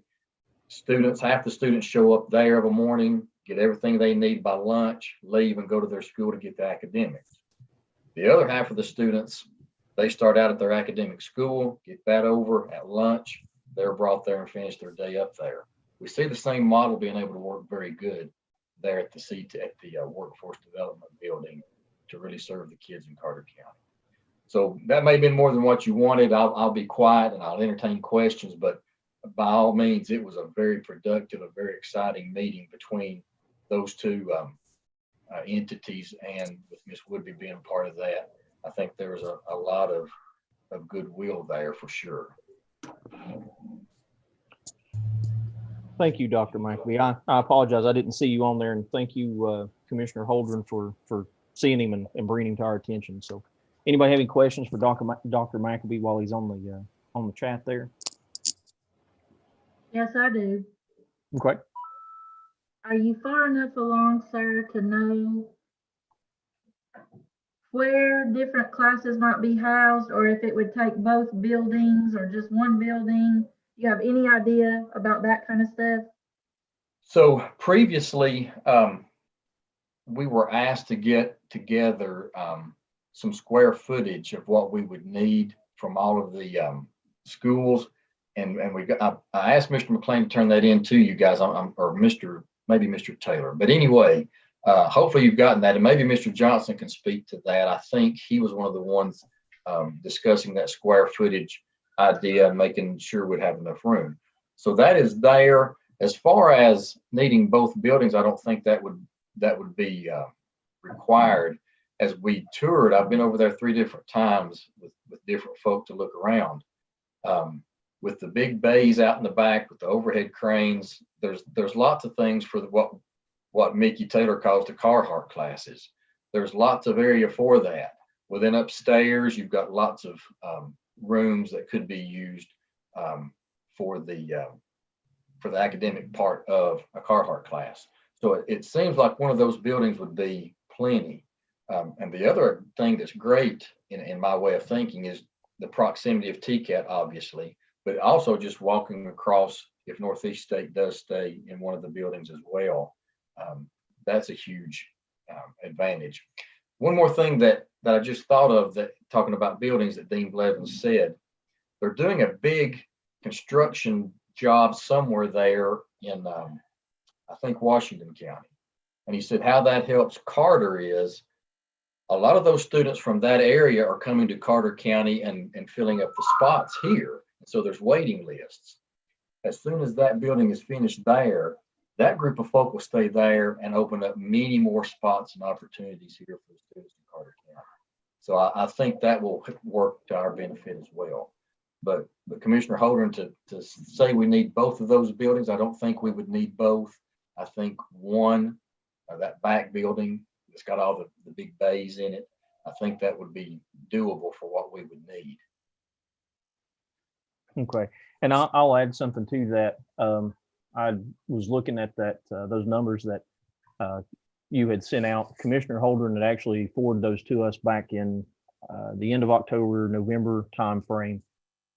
Just quick calculations on those, and quick calculations is adding all those together. So it's nothing magical or anything. So that's 64,855 square feet from all four high schools, and that's shop areas, classrooms, storage, just a rough estimate there. So 64,855 square feet. Thank you, sir. Mm-hmm. And I don't think it would need to be that much, just because some of those are duplicated. They have health science at, I think, all the schools, or they have business at almost all the schools. So you wouldn't need all that space. Right, exactly. And so I guess, Dr. McAbee, my next question would be, we don't really, I don't think, want to run Northeast State out of the buildings that they have renovated specifically for their use. I don't mean buildings, I mean rooms. Yes. Which is in that back building. But that's also the best building, as you mentioned, the bays for those Carhartt type classes. So do you think that you and Northeast State can coexist in that one back building? Or do you think we're going to need to reconfigure the front building to accommodate one or both of you? So, there's always the thought that perhaps you would not want a 19-year-old college student intermingling with a 16 or 17-year-old high school student. Those thoughts and concerns are legitimate and they're real. However, if what we're talking about here is, the idea that right now we've got pre-K through 12 schooling, and then you stop. The kid has to stop and make his mind up to do something and either start again or whatever the case may be. And we're trying to get to the mindset of having a pre-K through 16 or at least 14. So it's just a transition on through. I really think we could coexist and work things out. We'd have staff there, would have SROs there, those types of things that help with some of the concerns like that. We're in a virtual world now where all ages of folk take classes. We already have dual enrollment courses that we take with Northeast State. So I think those concerns that I've heard from my department and some from people out in the community, they're legitimate and they're real concerns. I think it's concerns that we could work through productively. And just to add to what Dr. McAbee's saying, Dr. Bullock from Northeast State is very excited about this collaboration with Carter County Schools. So I think there's not going to be a problem at all. She and I have been going back and forth in emails, and she's just really wanting to stay up to date on what the decisions are. And the same way with Dean Blevins. It's positive, very positive. So I think us moving in that direction with those buildings is a great move just to help our children in this county. And like I think Dr. McAbee and I were told in the meeting, and it really brought to my eyes, is when these kids find, you may have that D or F student, and I think I said this last week when in the appointment, that's just not doing so well, but they find their niche. They find that welding or that diesel mechanic class. It is all of a sudden brings that D or F student to that A student. And they are successful in every role and aspect of their life because they've got something to look forward to. And that can start in the 9th grade. Not only does that help the student, it helps the teachers, it helps the community. It helps us to thrive as a community. So I think there's a ton of positives here. So that's my take on it, and I'm excited. And so I would have a question, and again, by all means, I'm the least educated on the workforce development building and even the thoughts of the commission, of this committee in particular, and the full commission together. And that would be, I don't know if this is something where, because I've got a board that obviously that I'll need to talk with and educate as I'm learning myself. But I can foresee a question from my board saying, is it such that the county commission is saying that's something we will sell the school and then we're responsible for renovating it and all that ourselves as a district? Or is this something the commission is wanting to renovate themselves and long-term lease to the school system? I've kind of heard both of those ideas out there. And so I really don't know the feeling of the commission or this committee as to the desire you have of how we would work that together with the school system. I can't speak for everyone. I can say that it would all really depend upon the configuration of what total space that you all occupied versus, you'd referenced being able to potentially share between Northeast State and the new wall. I think it's going to depend upon what those configurations look like and what we're able to do. I don't know that the county would be particularly interested in selling that or gifting that to the schools if there were going to be multiple individuals in there. But once again, I can't speak for the committee. That would have to be something, like I said, I think really just depends on the configuration that we obtain. Gotcha, Moving understand. forward. All right. Mr. Chairman, Brad Johnson. Sir? There's several things. The first one is you have literally talked it to death. Now, Dr. McAbee and his staff has diligently give us the gross square footage of what their existing CTE services are. And we have 120 days ago selected Shaws and Shanks as the architectural firm to do our engineering and so forth. And we have failed yet to put them to work. Now, everything that has been in conversation needs to be done in a preliminary study, preliminary plan, to where you can put pencil against paper instead of a walk through and scratch your head and other parts of your anatomy and try to figure out what, when you can put it on paper and see it for sure. With those preliminaries comes gross dollar signs, which is the next thing you got to have to make a logical decision on how to present it either to the school board or whether you have to present it to the full commission or whether we're going to finance the whole thing. It also serves as a tool and an instrument when we are not only negotiating, but when we're talking to Northeast State, it may be from the preliminaries that we have that they can be a redesign to where they can utilize more space or to change what they do there, or even add more to it for programs that may be over at the Old Boones Creek School that are developing now that we can adopt over here. So the next move, Mr. Chair, is quit talking about it and let's get our AE to work and get a preliminary study, the preliminary design, preliminary estimates to where he can coordinate between Dr. McAbee, Northeast State, CTAS, and the county commission in this building group. Chairman Grandstaff. Hold on just one second, Commissioner Hill. I'll recognize you. Real quick, Brad, I don't disagree with you wholeheartedly. I think that you're correct. I think that we should move forward on this. You know, at no time have I attempted to put this off. I think that we should move forward.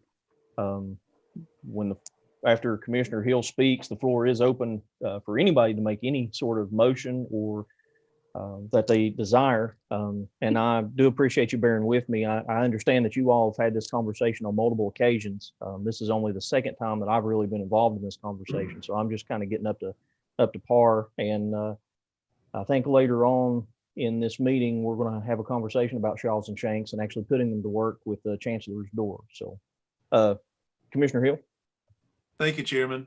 I would like to bring up one tertiary benefit to this proposal. I agree with everything the mayor just said and pretty much all of you, but 64,000, just under 65,000 square feet of classroom space and workspace would be freed up in the existing school facilities for another purpose. I served on the long range planning committee back when I first came on commission that only met for a brief period before never meeting again.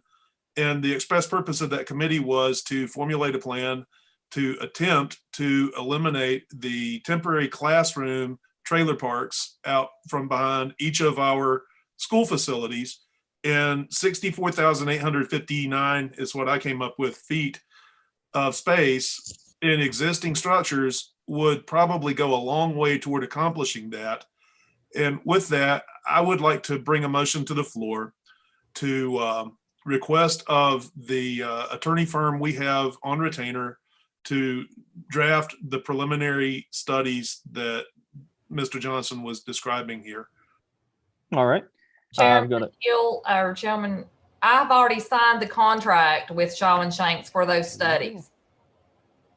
That's already in the works. Okay, but they'll be, Madam Mayor, there'll have to be a new proposal from them because we are now going to, if the motion passes, we'll be changing their scope of work, saying, okay, now here's what we want you to do to go forth and tell us what our processes are for preliminary study, preliminary design, and all of that. Okay. For the educational facility, yes, sir. Yes, ma'am. Yeah. Chairman Grindstaff, Acuff first. I'll second that motion. Thank you, Dr. Acuff. I was getting ready to get back on. So I have a motion by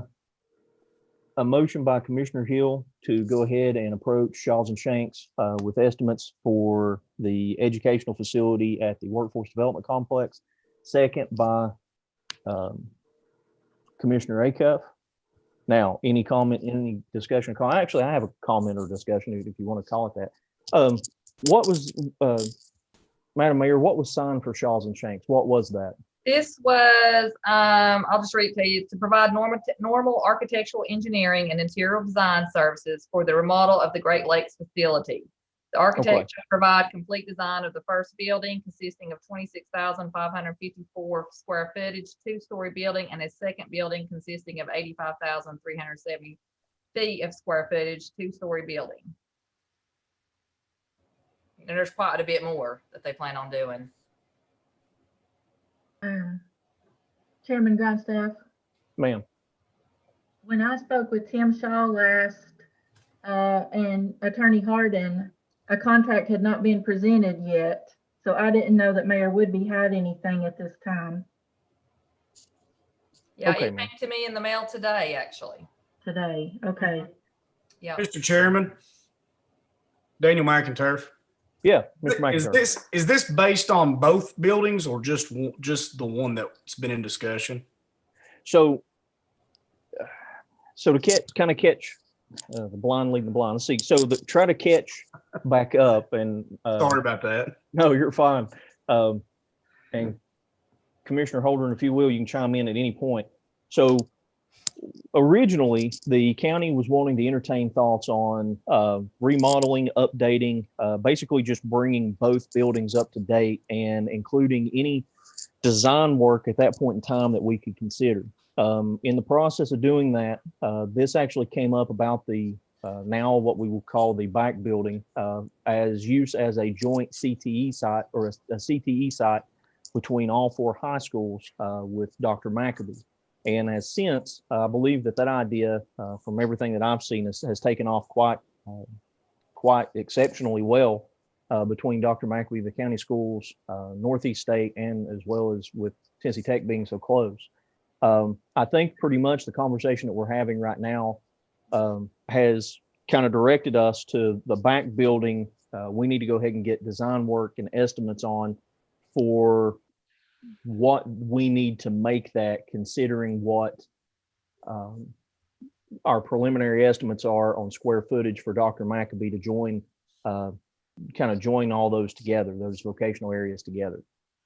Inside of that would also be taking into consideration what Northeast State has kind of brought to the table for us of things that they also need, since they have some of that back building as well. There's been limitations and things that has been discussed there that they've brought to the table in prior meetings. Commissioner Holden. Chairman Grindstaff, you did a good job of summing up what's been going on. And I would just say to Commissioner Johnson, kind of in defense of the whole committee, that we have had a change of leadership on this committee. We also have 2 commissioners that are relatively brand new to this committee. And so I think that those things have added to a delay. No fault of anybody's. I think we all want to get this done. But I think that as Isaiah, I believe, started this very discussion, the main thing I think this committee must decide tonight is, do we want to ask the architectural and engineering firm to design it for possible rentals? Or are we going to go all education now when we hire them? Because when we first started out, we were looking at this being an income source for the county and renting those office spaces. Now we've gone a completely different direction. I think at the birth of Austin James' idea, I believe he was the one that came up with this and approached Dr. McAbee. So I want to give him credit for that. I think it's a great idea. I think from what I'm hearing, this committee is probably headed in that direction. We just need to formally tonight state that our new motive is to make this an educational facility and hire Shaw and Shanks to look at it as such and forget all the rental ideas. Mr. Chairman. One second. So actually, I'm not sure who said that. Who said that? Daniel McInturf, sorry. Okay. Sorry. No, it's okay. I was getting ready to ask you if that kind of, if you had any other questions to kind of get you caught up. It did, and I'll make a quick statement. I feel like this is a gold mine for Carter County schools. I may be biased because I work for them, obviously, but I can foresee our CTE program really exploding. We're behind a little bit in that avenue based on other systems, and I feel like by combining this, it may be a good idea to include that other building because I can really see the CTE programs taking off from what they already are, which they're doing fairly well, but I foresee them doing even better in the future. And I think we need to plan for the future in this aspect. Okay. So with that being said, I would have to get a copy of that, Madam Mayor. If you could send me that copy of that contract. I will. I just received it this evening. So would it be the will of the committee that we are going to discard this and kind of start again? Well, hold on just a second. So you just received it and you signed it. I would have to look at the contract. I'm not sure that the scope of work technically has changed depending on how that contract is worded or written. Well, it will be, it's basically what Commissioner Holdren said. The scope of the work is to basically move all county offices to that building is what I'm reading. Okay. So I think that it's all changed in my opinion. Okay. Then I have to start again. Then that would be the motion that is pending currently is to go ahead and the motion that would be pending currently is to take a look at that back building, have them start looking at that as a school, basically as a school complex for CTE for vocational, and then any additional needs for Northeast State classrooms, things of that nature. So yes, that would change the scope of work drastically on that. And I do also agree, which I don't guess I'm actually supposed to agree because I'm the chair.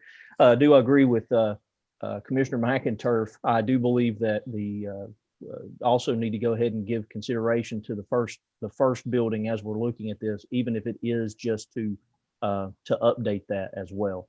But to echo Commissioner Holdren, the first step is going to be this motion. If this motion passes, then that's what the second building, the direction of the second building at the Workforce Development Complex is going to be at this point in time would be utilized for, or our goal, I imagine. So if there's no other discussion on that. Mr. Chair, Brad Johnson. Sir.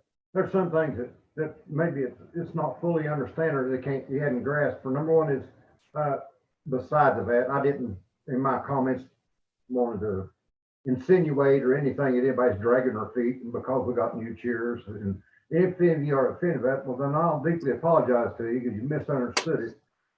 But regardless of what we do preliminary wise, the first thing that AD has to do is do a master plan. That's our total lot there with all of our buildings on it. That's number one. The second thing is before they do anything with building number one and number two, he has to do a preliminary on corrections and bringing up to date the ADA, because you cannot take students in those buildings or have any services in those buildings if you don't have fire alarms and everything like that. So while that's going on and they're doing those types of preliminary studies, they can continue on and talk to Dr. McAbee, see what, while they're doing the preliminary, the master plan, which shows you the floor plans. That way we can see what is the best utilization, have Dr. McAbee and them to make their cuts with it. Walter State, not Walter State, but Northeast State, make their cuts on it. You'd be surprised at how many square foot's going to be left available for either expansion of education or for other leases. But the master plan and the ADA and the bringing that up to speed in the building update has to come before you do anything. So you can do them all together, except they are just separate steps. Mr. Chairman. Yes. This is Tracy. If I may add one thing, by all means, again, to reiterate, we want to work with Northeast State that's already there. So if it's such that we need it to be in a different building than what they've already invested in, listen, I truly understand how good this commission supports the public schools in Carter County, and I appreciate that. So we're willing to be in either part of those buildings and that type of thing too. And the reason I say that, for many reasons, but one is as these architects go in and look, by all means, it's not saying that the school system has to be in the building that has the big bays. We can make things work from our end to get our students on one campus from 4 high schools. Thank you, Dr. McAbee. I think that the vote, the motion that has been presented, I think is capturing, in my opinion, what Commissioner Johnson has stated. And with that being said, with that being both buildings that would be being looked at inside of these preliminaries and moving forward to actually get to encompass, basically square footage allocations between the individuals that are currently there and that we're looking to move there. I think that would be accomplished. And at some point in time, you can imagine that they would have to sit down, look at real square footage estimates, what you would need, what vocational paths you're looking to move up there, and then make that determination of, okay, can we make that fit with Northeast State? Can we make that fit with the overall goal, or are we going to have to kind of reconfigure our plans? So I don't think that right now, I don't think that it's really a combination of specifically which building you're going to end up with. I just think that since you have both expressed an interest in that building as well as Northeast State, I think that we should look at that goal and make that get to the point where, we have real numbers and those individuals that are way far learned on that more than I am can make that determination. So, Chairman, I'm willing to clarify the motion to increase the scope to encompass the entire compound and for the architects to interview the parties that would be involved, the tenants that would be involved or the occupants, and then evaluate what the highest and best use of the square footage would be. That's part of the design plan. Your designers will come back with that, probably without saying it. But I would be happy to clarify the motion to include that. and I would accept that as the seconder, Chairman. thank you, Commissioner Hill. Thank you, Commissioner Acuff. You had chimed in, Commissioner Acuff. Did you have something you want to add real quick? Right. Obviously, we'll have to make a decision on where we're going to go with this in terms of ownership. One of the things in dealing with Northeast State, and I don't know if Dr. Bullock has talked about this, Dr. McAbee or Mayor Woodby, but if we could also instruct Shawn Shanks to look at how we might divide that up and maybe make ownership a little bit different, particularly if keeping the ground lease for the county, for instance, and the space that Northeast uses, actually make sure that they have a right to that and it is given to them, whereby they can go to the State Board or Tennessee Board of Regents and approach them saying, this is our building donated to us by the county. Yes, they still own the ground lease, but we would like funds to upgrade that facility from the state of Tennessee. I know that there's got to be a way to work this where you don't have an endless pot of money in Carter County, although some days I wonder the way we spent it recently, but that's a soapbox for another day.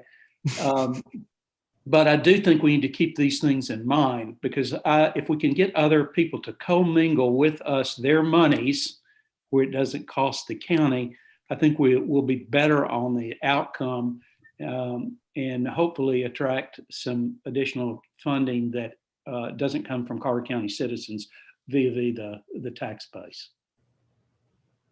Thank you, Commissioner Acuff. Yes, Madam Mayor, I think. I know back early, I can't remember when we toured the building, several of the commissioners did, and there is quite a bit of space that's not being utilized by Northeast State, especially on the second floor. So there's definitely square footage that they're not even using there. I mean, I was really amazed at what they're not using. So it's definitely, Dr. Acuff is in the right direction, I think. I'm just readjusting what they do use. or what they want to currently occupy. Correct, and I agree wholeheartedly. I don't think that there's any issues with that. And I think that that's something that's going to come out doing those preliminary plans, those preliminaries and the site plans, and start looking at actual needs, the actual needs assessment of real square footage and kind of where expansion needs to go.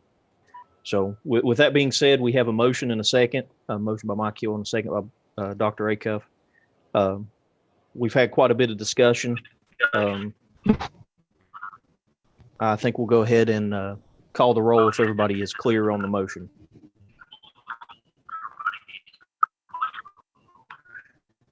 Randall Jenkins.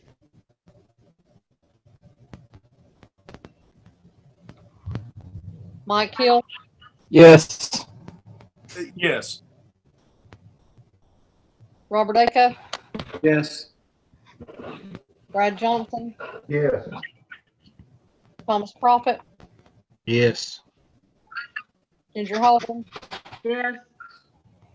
Daniel McIntyre. Yes. Isaiah Grindstaff. Yes.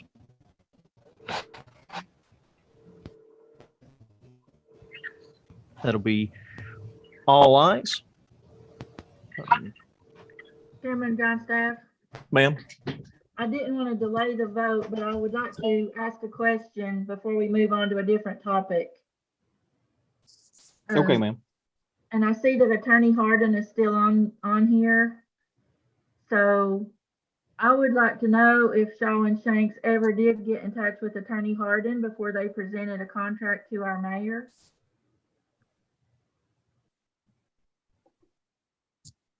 No, ma'am. I have not heard from them at all, other than the email you copied me on with them. That's all I've ever heard. Okay, so that's a little bit concerning to me that I gave them Attorney Harden's contact information and they went around him to our mayor and she signed a document and it didn't come through committee either. So I know that's stopped now and there's not a problem. I'm just saying going forward, maybe we all need to know what the pathway is for Shaw and Shanks.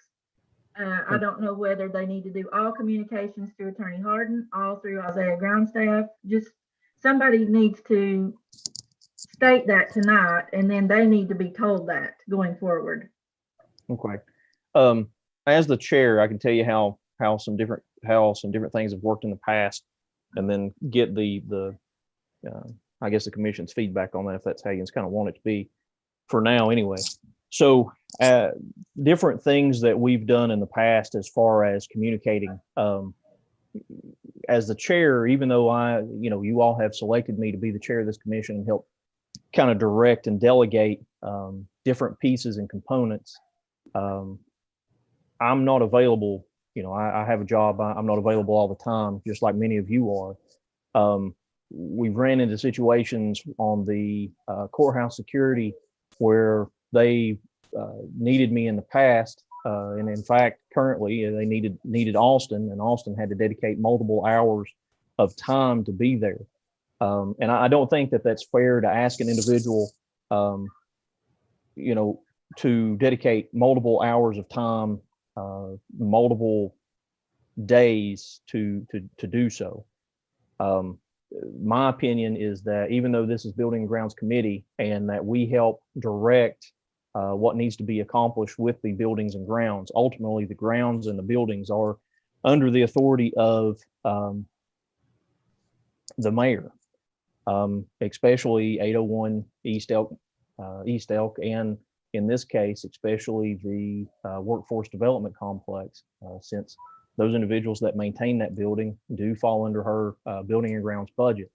Now, ultimately, I don't think that contracts or something of that nature should be signed without the committee being consulted, a vote, especially since it's something that's going to require a large monetary or probably a large monetary expenditure. Nor should they be signed without going through the county attorney. But considering everything that's occurred within the last month or so, 2 months, 3 months, the multiple changes of leadership, committees, and so things, I can imagine where some confusion that's coming into place. What I would like to see as the committee chair is that the mayor act as the main point of contact.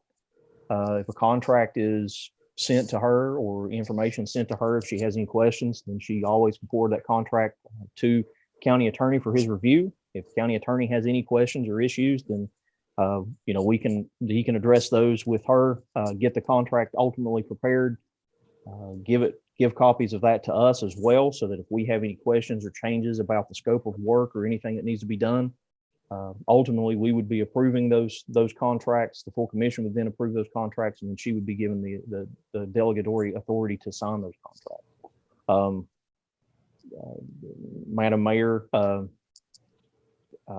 Attorney Harden, does that sound, that's how we've done things in the past. Does that sound kind of on par with how you all see this working? I'm perfectly fine with that. I received the contract today, and the scope is exactly what the committee, I mean, someone has, the information's come from somebody for Shaw and Shanks, and it was the original scope of the plan, I think, when Building and Grounds met. And Commissioner Johnson was the one, I think, made the motion to get Shaw and Shanks, and it is the scope of the plan that was originally presented. So I'm not, you know, and I just received it today. So, and that was, it would have been signed and I would have sent it out, but I'm not sure now that we're changing it, but that's would have been my plan anyways, to do so.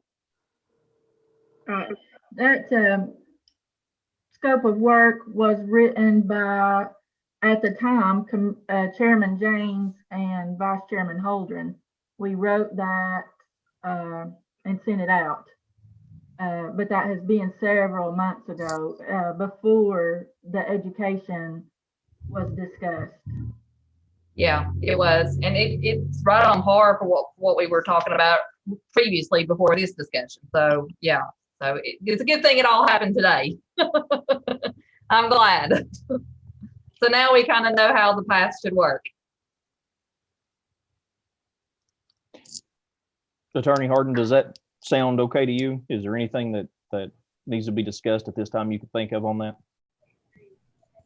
No, I mean, I agree with you that typically the mayor is the day-to-day contact person. I'm happy to look at anything that anybody sends me.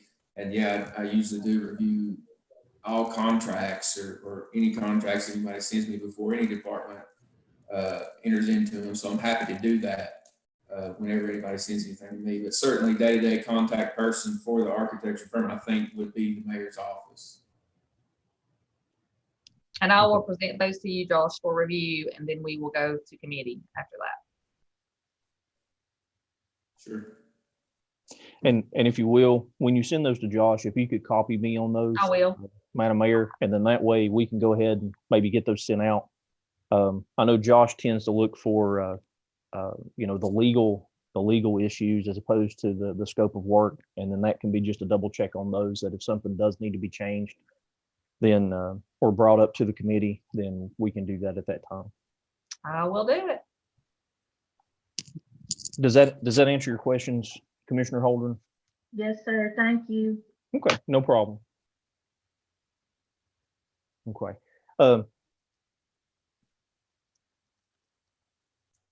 Madam Mayor, I will get with you on the on this motion that was taken tonight, and we will get that sent off to Shaws and Shanks, Okay. and get them updated on that, and then start that process. Okay. Okay, well, we kind of went around the board. I apologize for bringing us into all that discussion. I think very good things came of that. But that brings us back into where we stopped, which was the county archive department location. Does anybody have anything further on that they would like to discuss?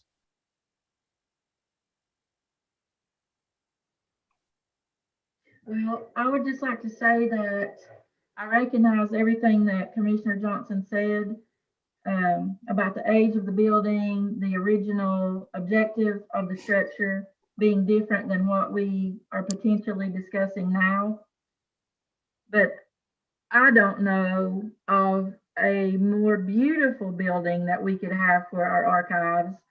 I don't know of a better location for it than right there in our downtown historic district.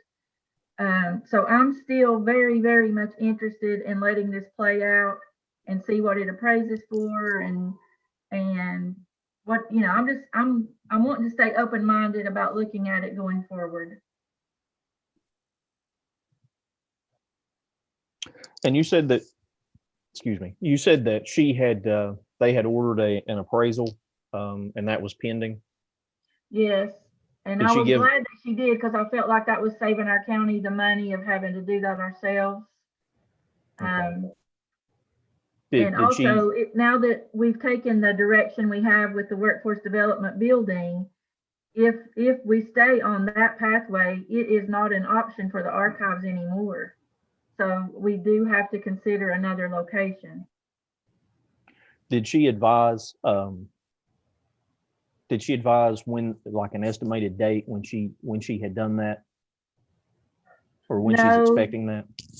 No, but when I talked with Skylar, the son, last, they were going to order it the next week. So whatever day we did the tour, it was going to be ordered the next week. So I think it's been 2 to 3 weeks now since it was ordered. Okay.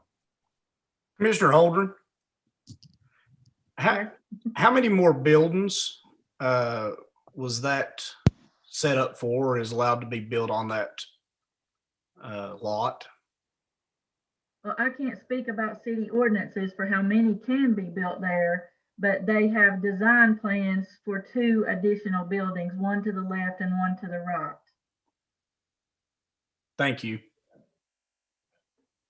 Okay. Chairman, before we leave this ACUF first, can I chime in on this just for a moment? Of course. Thank you, sir. I agree with Commissioner Holden. I was very much impressed when we toured the facility, and I see it, quite frankly, as a standalone archives. I think Commissioner Johnson can attest to the builder. You could probably pull a Mack truck right in the front door and not fall to the sub basement. I think, and when you start thinking about what goes into an archive and all the materials and the weight of books and journals and all the things that we have that would become part of the archive, I think it just presents itself quite nicely. I mean, I told the mayor and Commissioner Holdren as we were walking through the facility that the library structure is really outstanding, and I think the building would lend itself nicely for archives. And parking there, you would go there specifically for that purpose. And as Commissioner Johnson said, we would have to do ADA compliant. I think he and Commissioner Janes had talked about that, where the elevator would go. Obviously, we would have to have Sean Shanks look at how it's going to be environmentally controlled. But it is my picture of all the structures that we've looked at and everything that we considered. It epitomizes an archive to me. So thank you, Chair. Well, thank you, Dr. Acuff. And I think that I think really what we need to do is we need to wait, since that appraisal's been ordered, is just wait for that appraisal to go back. I'd hate to move us forward in the direction of ordering another appraisal at this time. We will see what that documentation comes back with. Commissioner Holdren, if you can, just stay with the contact on that. You've done a great job with that thus far. I do think that is another great building opportunity that we have, that is close, that does keep our county seat kind of co-located, so that we don't have to send people halfway across the county. So if you will stay with that, I would greatly appreciate that. Once we get that documentation back, then we'll move forward with that, whatever that may be. Yes, sir. Chairman Grindstaff. Sir. One sidebar about the archive issue. I feel like I'd be remiss if I didn't go ahead and point this out again. We've heard the statement that there's $500,000 that's been accumulated roughly for archiving. I would point out that the historical documents that were deemed in great peril when we established the fund to begin with haven't been touched. And, you know, $500,000 would buy a lot of polyester, a lot of ragboard, and a lot of digitization, and nothing has been done to that end to date. The documents have not stopped deteriorating, certainly, and there should probably be some steps taken to go ahead and rehouse. That's the archivist term, the most at risk of the historical documents with a portion of that money. And I agree, a building will be necessary, but you know, seriously, guys, it's been years and a lot of accumulated funding, and we've done nothing to improve the situation that was the basis for establishing the fund to begin with. Thank you, Chairman. I'll yield back. No problem. I'm trying to think. I know that I can't remember if I was attending the meeting or not. I know that at one point we had discussed that a county archivist needed to be hired. I agree. I think that that's something that should be done at the same time as looking at a county archive location. That's going to be a individual inside of the archival profession. Is going to be somebody that can give us the best ideas, the best things to look for and move forward. At one point, I know that we were attempting to have the records committee for the county, I think is what it's called, was to meet and start looking at that. I know that then Commissioner Patty Woodby was working with that. I don't know how that all played out. We did meet last month, and Commissioner Holdren is now on that committee with Judge Stacy Street, and we're already working on a job description for that job position.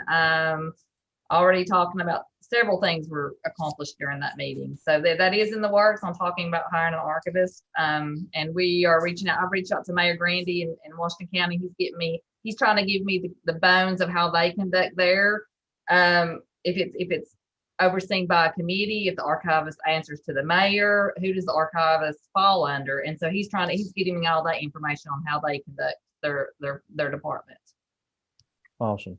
And I do think that that's just as important as finding a location to put everything. Right now, everything's in a location. It may not be the optimal location, but getting an individual to go in and look at certainly the, as Scott Bowers put them, the oldest and the most historic of our documents that need to be preserved. I know he put time and effort and money out of his own pocket in order to do so. So I'd hate to see that go to waste. So please keep us, I guess, Mr. advised of Bowers that. is actually, they are working on he's the one working on the job description and getting all that ready for the next meeting. I think we meet possibly, they meet next week, I think, Mr. Holdren, is that correct? To get an update on that. So the meetings are going to be starting to be once a month right now until we can get to speed on this. Awesome. Absolutely awesome. I know that has been a long time coming, having those meetings together. One thing I will chime in, this doesn't really have anything to do with, well, it kind of does, with the archive department, has to do with ADA transition.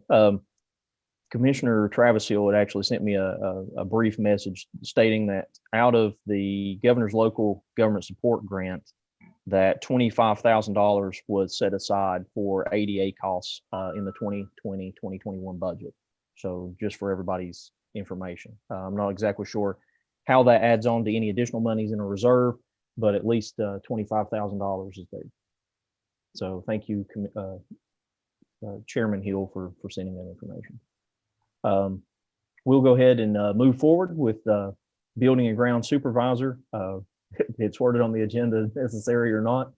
I know that at the October meeting, I think it was, we had a brief discussion about the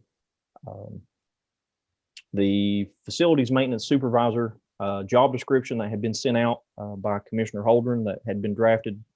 I'm not sure where any other further discussion went on that after that meeting.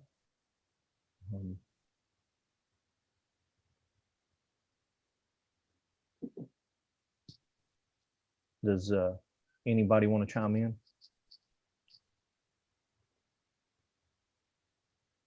I think that I'll just say this. At the time we began discussing that and I drafted that document, I felt that was an urgent need. At this time, I no longer feel that way. What else? What do the other committee members think?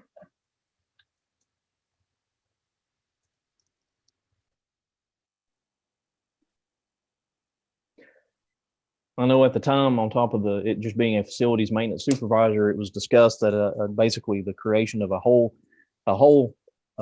individual department that could potentially answer to the board or could potentially answer to the mayor.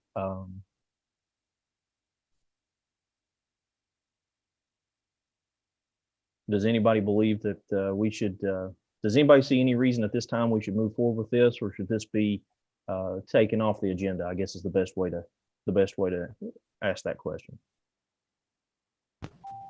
I would ask where it lost speed at.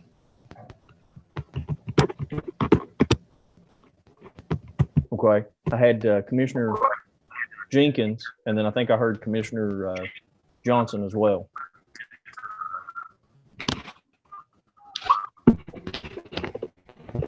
Go Jenkins, you ain't said nothing all night. I was just asking where we lost forward motion on this. Commissioner Jenkins, I just want to let you know we caught that, but most of that was delayed and stretched out and kind of pixelated out, so it was kind of hard to understand. I think you were asking about where we lost speed. I'm not sure that we have. I'm just asking. Basically, I guess since I'm new to this and picking this up, is this something that we still want to invest in, something we still want to look at as a possibility, or is this something that we do want to just go ahead and at this time set to the side, and I will take my direction from the committee. If it does, then we will go ahead and enter into any discussion that is necessary.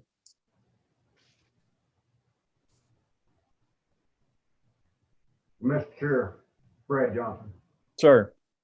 I think it would be a great loss if we did not go on with our original plan to retitle or to start a facility maintenance supervisor because we have the talent, the qualified talent there. And the documents that Ms. Ginger put together on the position description, everything, I think should be held, open to present county employees, if that would be the minimum, or if it is legal and possible that it just be a change in employment scope or a change in entitlement and negotiate the salary, because that position there would play a great big importance for the workforce development and everything that we have planned on our committee. And I don't think you can beat his qualifications. If he is, you're not too worthy of it, or you're old and retired like me, because your days are over with,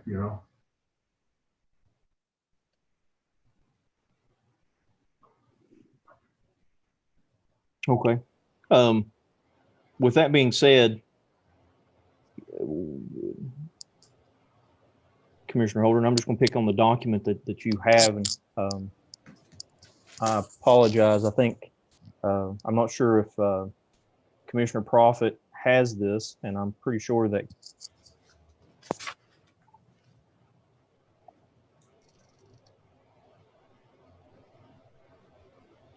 I can send that out pretty quickly.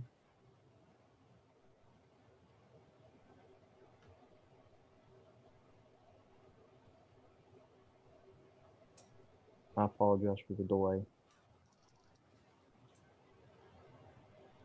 Okay, there we go. I just sent that out to the Building Grounds group that's there.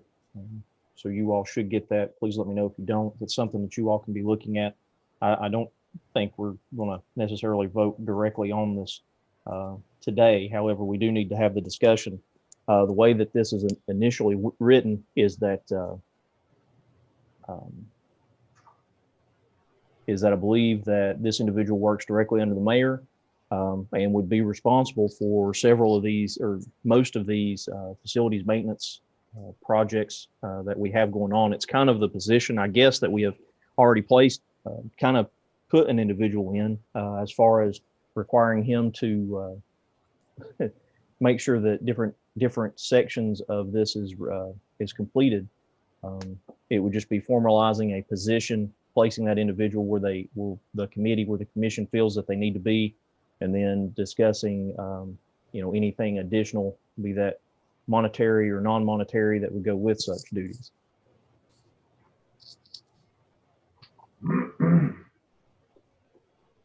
So once again, any questions or discussion, Commissioner Holden, I think would really be best, as well as maybe Commissioner Johnson, to answer some questions on this, since I'm coming in kind of. Chairman, Commissioner Hill. Yep. I'm a fan of implementing this plan and placing it under the supervision of the mayor's office. Last time it was discussed, there was some leanings. It seemed that it was going to be placed under the supervision of the committee, and we've seen that work, and we've pretty well, and we've seen that work at times not so well.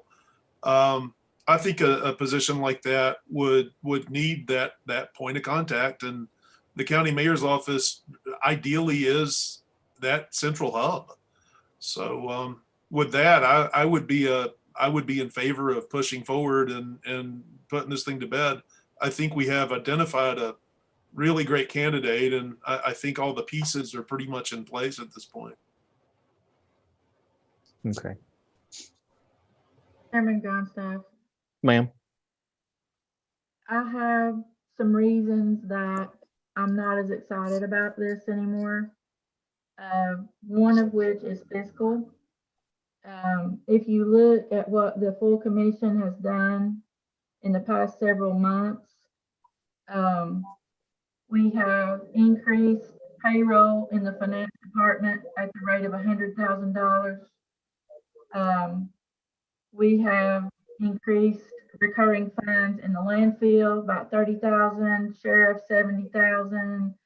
Currently on the books, animal shelters requesting about 160. Aaron Fraser brought a proposal that was going to cost 270,000. We have given Billy Harrell a raise at 5,000. The secondary maintenance man a raise in 5,000. So my point is, those are recurring costs, and almost everything I just mentioned is a new recurring cost. Some of those are not approved yet and may never get approved, but we have got to think about how many additional dollars in salary line items we are placing. Can we sustain those year after year after year, especially with the uncertain times we're in right now? I personally am at a stopping point on adding increased salaries and increased personnel at this time. Okay, thank you, ma'am. Anybody else?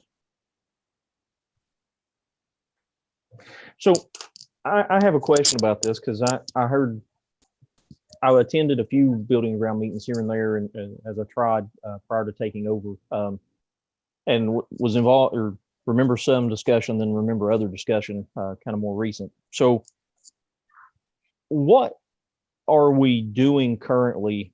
And I apologize, I don't remember those two individuals' names. Madam Mayor. Roy. Ron and Roy, thank you.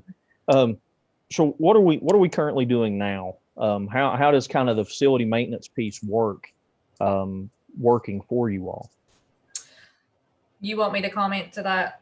Yes, ma'am, if you don't mind. Well, since I've been here the past 2 months, they both diligently report to me every day. We have a list of priority projects that they work on, whether it's inside, outside, based on weather.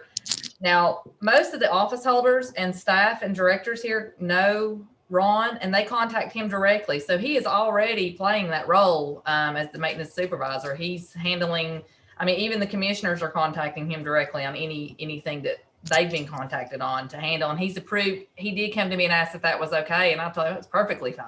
So he's handling those calls outside of me and still getting everything done. These guys are excellent. I mean, I can't brag enough on an asset that we've gotten both of them. So the way it's currently working is I'm supervising them. They're reporting to me.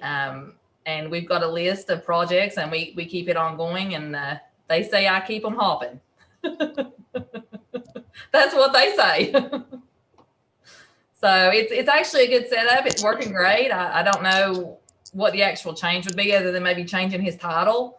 And they're both happy with the way things are going, and they seem to enjoy their roles. So that's just the kind of comment on their status. And they enjoy staying busy because they say the day goes by fast and that I keep them hopping. Could Ron just step into that role with a slight pay increase? I mean, I spoke to him a few months ago and he was at the time willing to do it. Yeah, I'm sure he would. I mean, he's pretty much already doing that role. I mean, he's actually, you know, like I said, the office holders and the employees, they contact him almost directly. And he did get permission for me to do that. And I said, that was fine. There's no need to contact me to be the third party to contact Ron. So, and he takes care of their issues, you know, with elections or the UT extension. They've got his number directly. He handles all the issues in the county that need to be fixed. Mr. Chairman, Daniel McIntyre. Sir. I apologize for being a little delayed here, but would this be adding another position? And maybe that's an ignorant question. I apologize for being a little behind, but this is my first rodeo like you. No, you're fine. You have probably quite a bit more to catch up on than I do, and I'm kind of feel under like I'm in a fishbowl right now. So I'll attempt to summarize and get feedback as required. Initially, it has always been the mayor's statutory duty, of course, for building and grounds. It falls on them. They're responsible for taking care of the buildings and the grounds thereof. The sheriff currently takes care of the sheriff's office side as well as the detention center side. And if there's any needs or anything, he brings that before the committee. Other than that, outside of really, I guess, the highway department, everything falls underneath the mayor.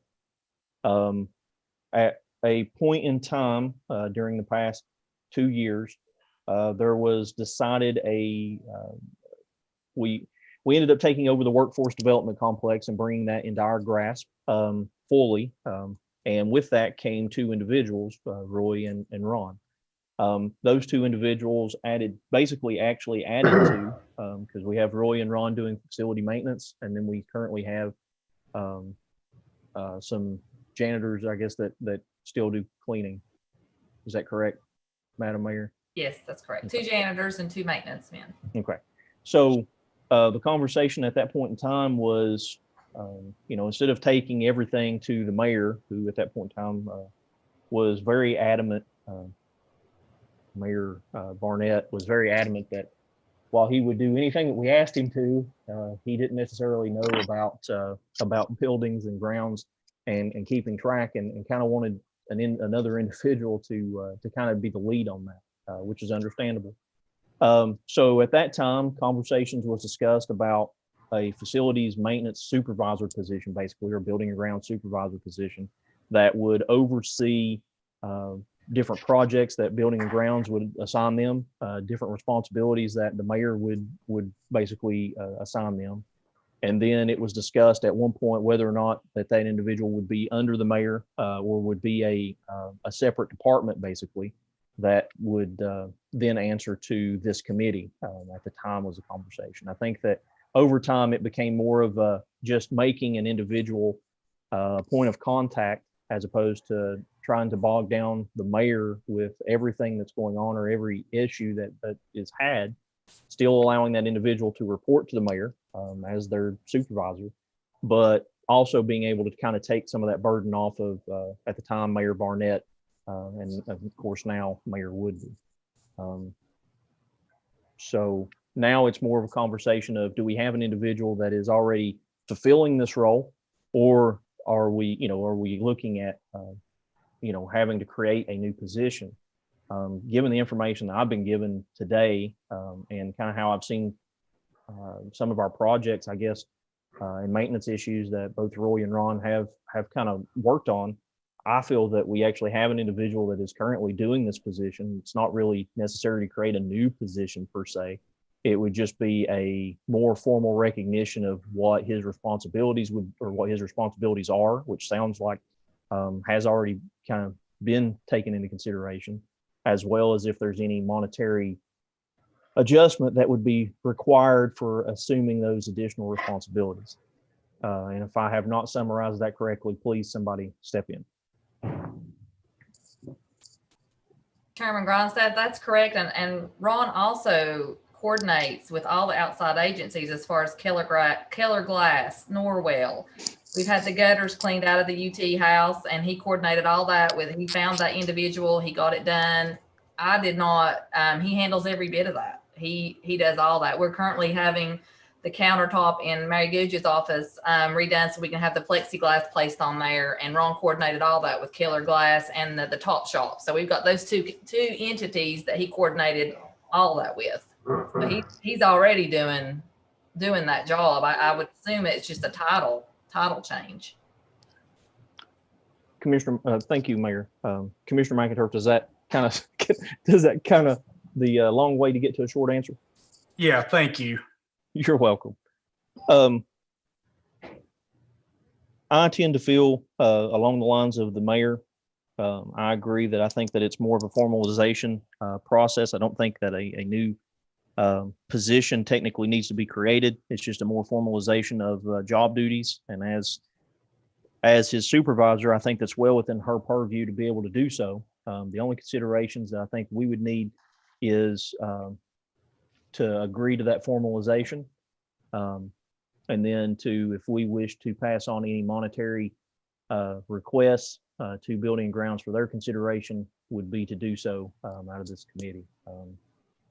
The only other thing I would ask is, as we move forward, and it's more to help me than it is to me and the committee, I guess, than it is help anybody, is if, I don't want to say a written report, but if a report could be generated kind of summarizing the issues that we've seen. Like, I know that we've had several issues with, we had in the past several issues with the boiler that Ron and Roy were both able to take care of.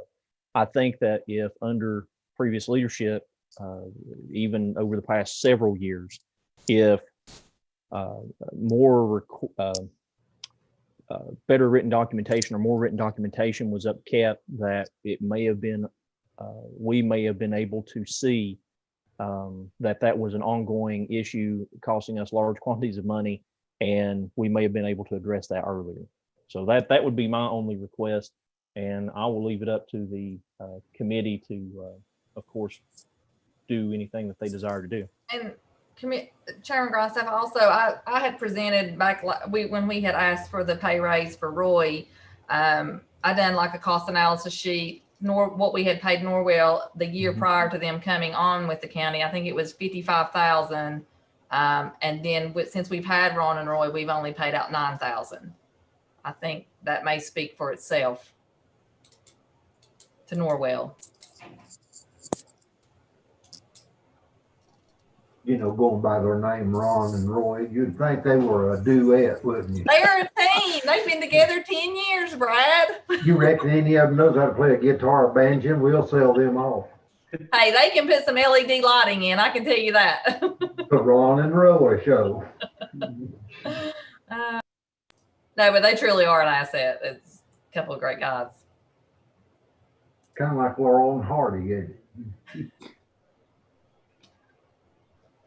Chairman Grindstaff, Ma'am.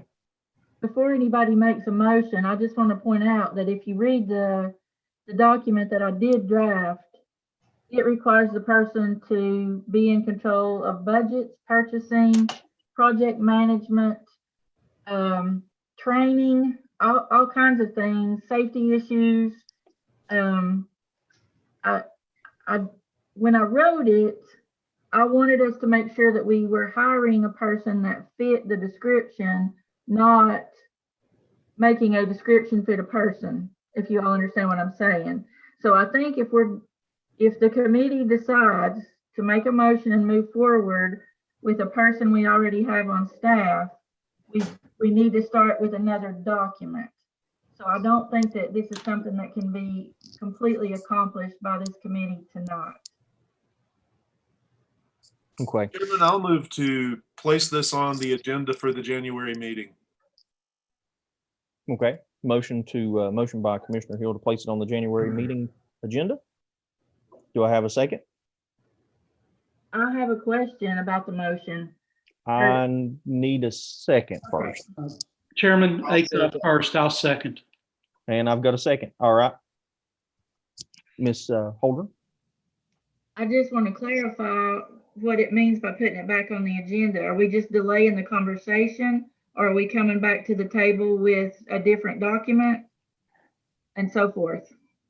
Well, that would be up to, I mean, as the author of the document, I think that would give you time to make the adjustments that you were just describing, and then we can progress with something probably. County Attorney, can I ask your opinion, please? Sure, go ahead. I just wanted to check to see if you were on there, Josh, to make sure you're awake.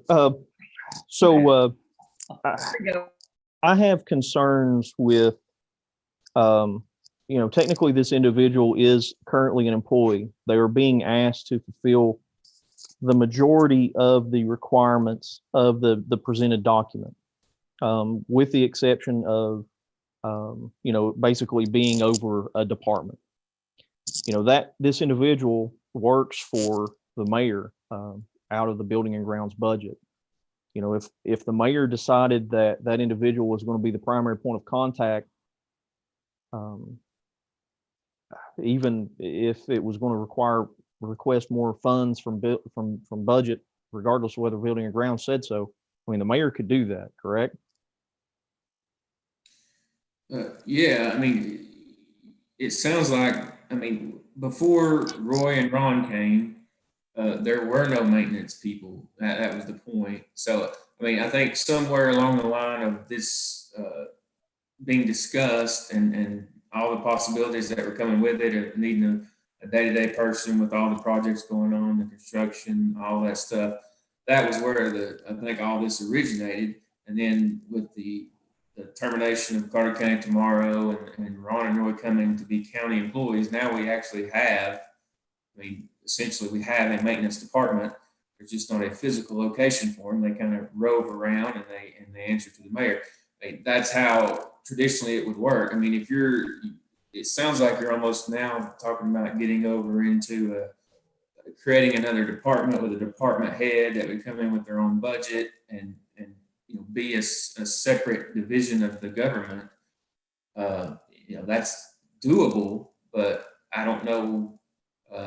If you're getting those services now and it's all managed through the mayor and her office and the budget, I don't know that you would need to add another layer of bureaucracy to the government to have the same people doing the same work, but paying them more and calling them something else. Chairman Gronso. Ma'am. I'm just going to say, I think it's working perfect the way it is. I don't really see the need to change anything at this point. I know, bless the previous mayor, I don't want to speak harshly, but I know Rusty had concern about controlling all this and being busy and trying to oversight the maintenance. But I feel I've got a good grasp with these guys, and we're working together daily, and it's really going well. And I don't know if the committee sees that we still need to even address this. They report to me daily. I see them daily. We talk about our projects. We've got a list. And I go to the projects with them. We look at them. I'm with them daily. So it's up to the committee, but that's just it may be a moot point now that the leadership role has changed.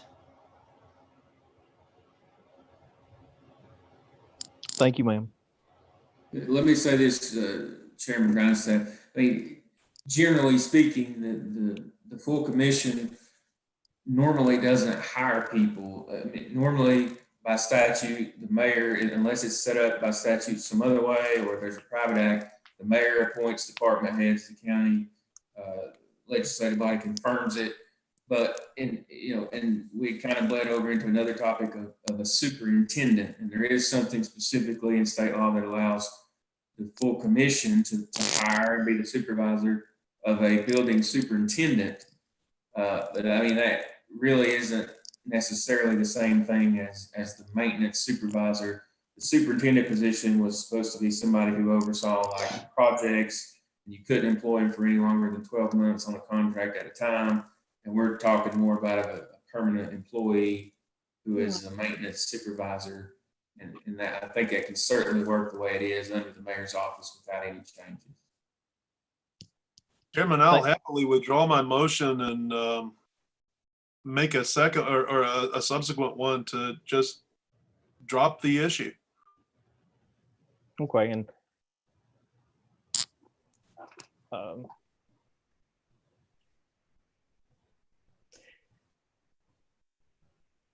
thank you, Commissioner Hill.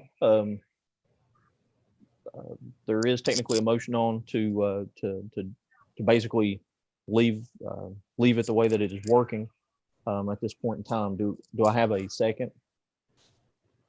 I'll withdraw my second from Mr. Hill's previous motion and join in on the second to have things remain as they are. Okay, I have a motion to leave things the way that they are by Commissioner Hill and a second by Dr. Acuff. Thank you. Is there? We've had a lot of discussion. Is there any additional discussion on this topic? Okay. Seeing none, ma'am, if you will, please call the roll. Randall Jenkins, Yes. Mike Hill, Yes.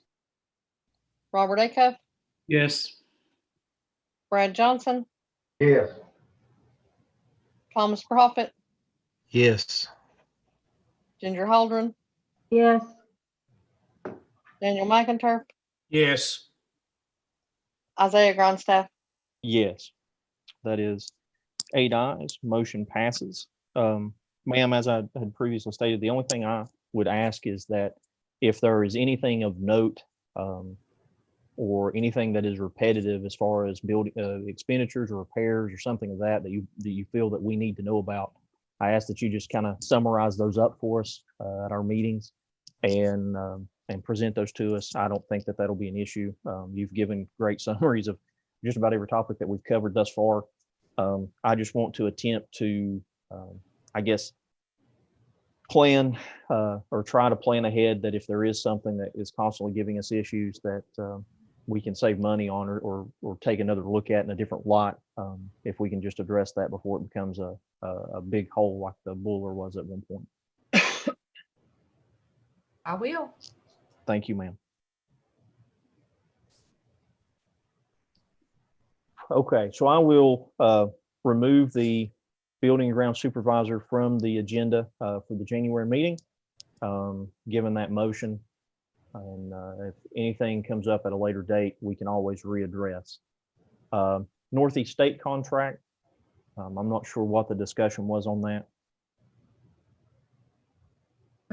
Somebody help me remember. It's due to be renewed in a couple of months. Is that right? Yes, I think it's the early next year. Yes. It currently expires in June. Yeah.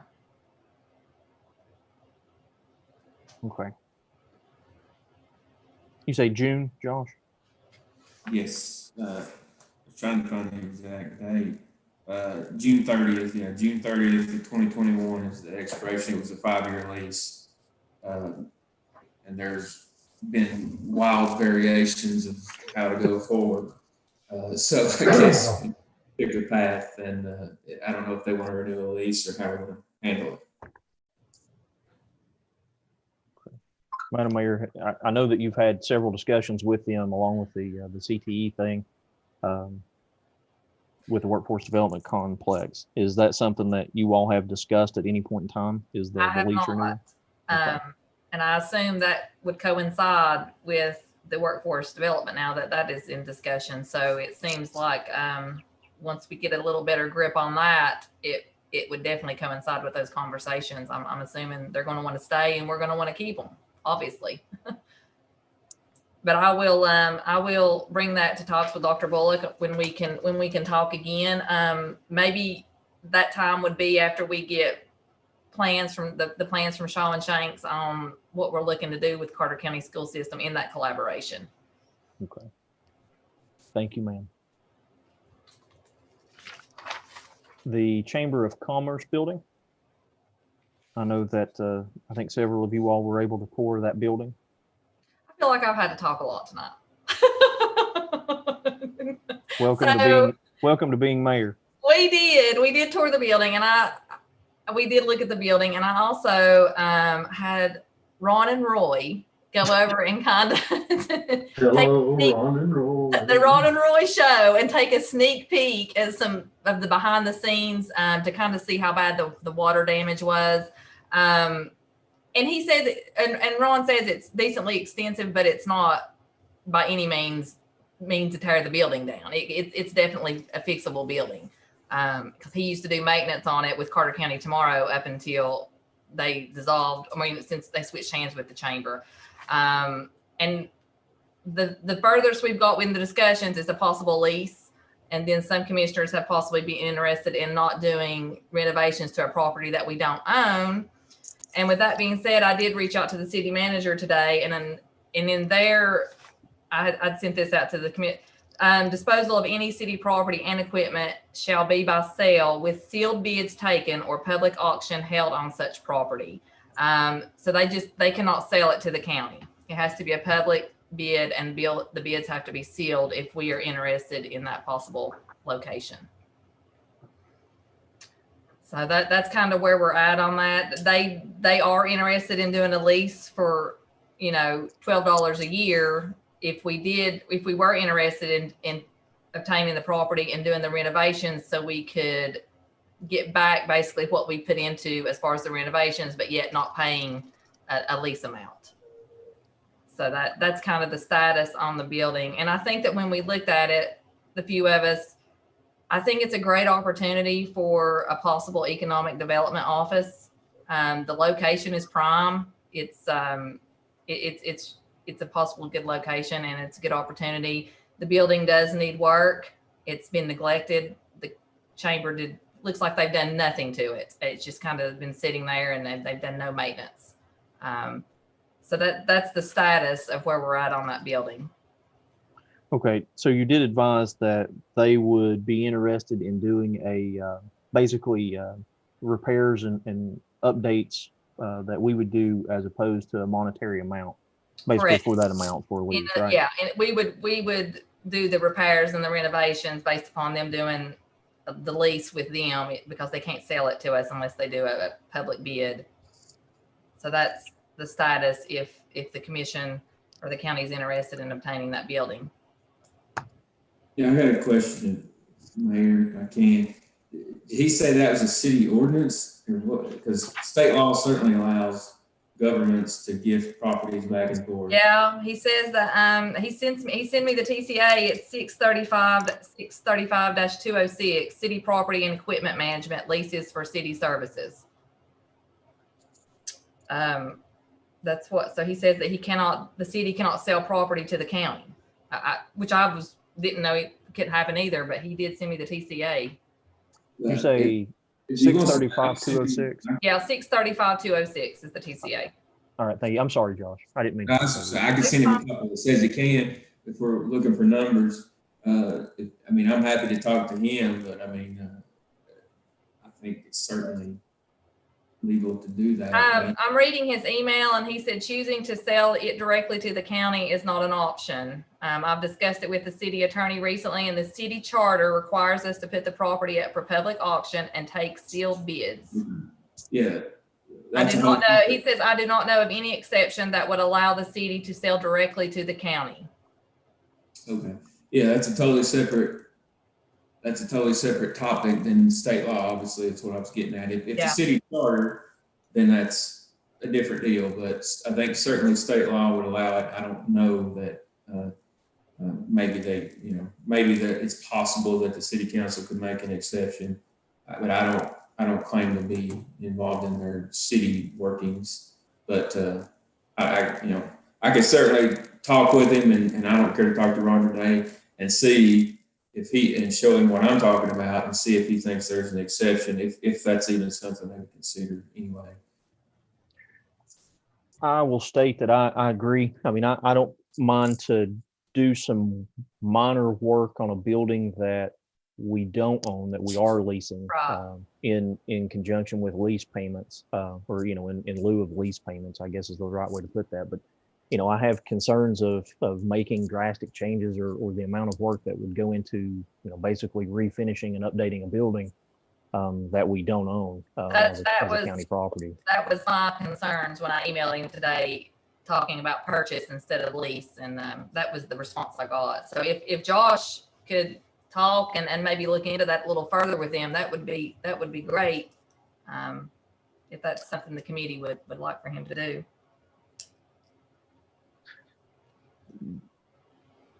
I would like for him to do that. Yeah, and I don't believe that at this point it would take a motion from the committee to have Josh make that contact, just to kind of feel that out, to see if there is maybe a law or something that could be referenced in this place, or if it is a part of their city charter that prevents them from doing so. Does that sound right, Josh? Yes, and like I said, the section he's quoting, Title VI, that's just the city charter that's codified for all cities generally.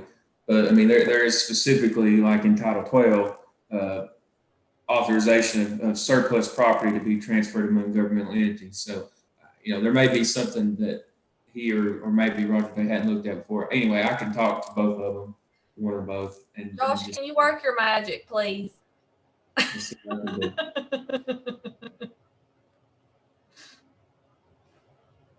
Okay. Yeah, I would greatly appreciate that, Josh. If you would do that, and just see if there's something there, something that we could kind of reference that maybe we could work out, and then just let us know.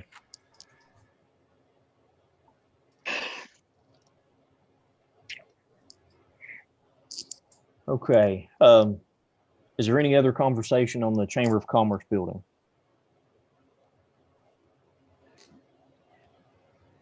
Okay. That being said, we had a lot of conversation on the Workforce Development Complex as a CTE site. Unless there's something new that we need to add to that, I think that was pretty much taken care of by the motion. That pretty much set the direction that the county potentially is looking at. Once we have Shaws and Shanks kind of draft a preliminary agreement, we can take that in consideration, push that forward to full commission for their consideration, and officially make that the way that we're going to look at going and get that moving. So I will be in contact with the madam. I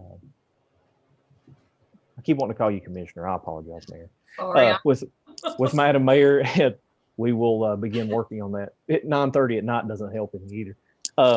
So with that being said, we'll go ahead and move on. Shaws and Shanks, the work on the Chancellor's new door. I know that I had seen an email from either the mayor or both mayor and Commissioner Holdren about that the initial estimate was actually going to be more than what the monies were previously allotted. So whoever wants to speak up on that. Okay, I would like to specifically read the email that he sent me on this topic, if I may. Of course. He says, as part of our services, we contact the Tennessee State Fire Marshal's Office for initial input about projects located in non-exempt areas. Elizabethton and Carter County have a non-exempt status and fall under the FM's oversight and review of such projects, FM being fire marshal, as this one. What does all this mean? It means our services will take more time and money for us to create the documents necessary for the fire marshal's review and general oversight, probably twice as much as originally thought. Let's say $4,000 instead of $2,000. Now, if the fire marshal says he wants to see the entire floor plan of the courthouse on paper, this number would increase respectively. Kindly reply with comments or questions. So then later he sent me another email and said, is this in a historic district? Or, is this a historical property? And I said, yes, I believe it is. So he says, well, that's even more money. So every time that we send this architecture firm to talk with a person or an entity, our bill goes up. So I just would like for this committee to remember this every time we're talking about uncertainties. The more things that we can specify in committee to make their work more concise, the more money we can save the county. So I bring this to you tonight because we probably as a committee need to go to budget and request additional funding, because right now we only have $2,000 allotted in full for the door installation. So I believe that at the time we thought that was going to cover the drawing and the door and the labor, and it's not even going to cover the drawing. In that email, did you reference that? Did you state that they referenced that the state fire marshal would have to be contacted and plans would have to be sent through them? Yes, That's correct. You don't, Mr. Chairman, no matter what architect does it, that will have to be done, and that's by law. Now, I know they were trying to pull the rabbit out of the hat in previous chairs and building and grounds and everything to get that done, hurdle and so forth. But you're penetrating the exterior of a historical building that falls under the state fire marshal's office, and you're in the historical district, and it's going to cost you more money. Brad, I was under the impression from dealing with the schools and this building over here that due to the fact that the city actually had a fire marshal, that the documentation would have to go through the city fire marshal prior. He would have to make the determination of whether it needed to be handled at the state level or be able to be handled at the city level, since he was directly responsible for these buildings.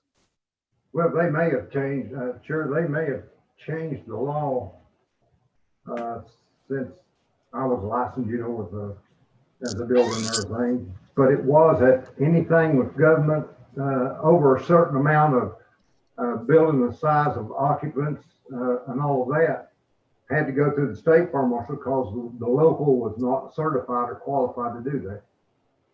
Now, they may have changed it. I'm not aware of that. Okay.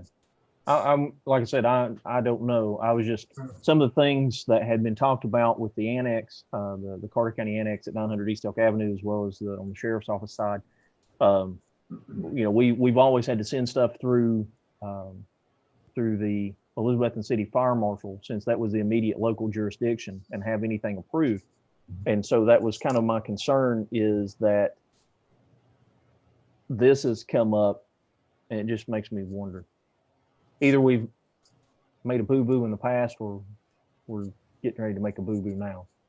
Well, I can grant you, and I ain't going to fill it, but it was of the past. It was behind closed doors. Well, I don't know that I would necessarily go that far. I'll go that far and tell you it was, because I was a part of it. Now, you can rebut all you want. I tried to tell them otherwise, but that's the way it went. So, well, we've always had the local authority having jurisdiction sign off on anything that I've been a part of. Let's put it that way, I guess. And so that's kind of the concern now.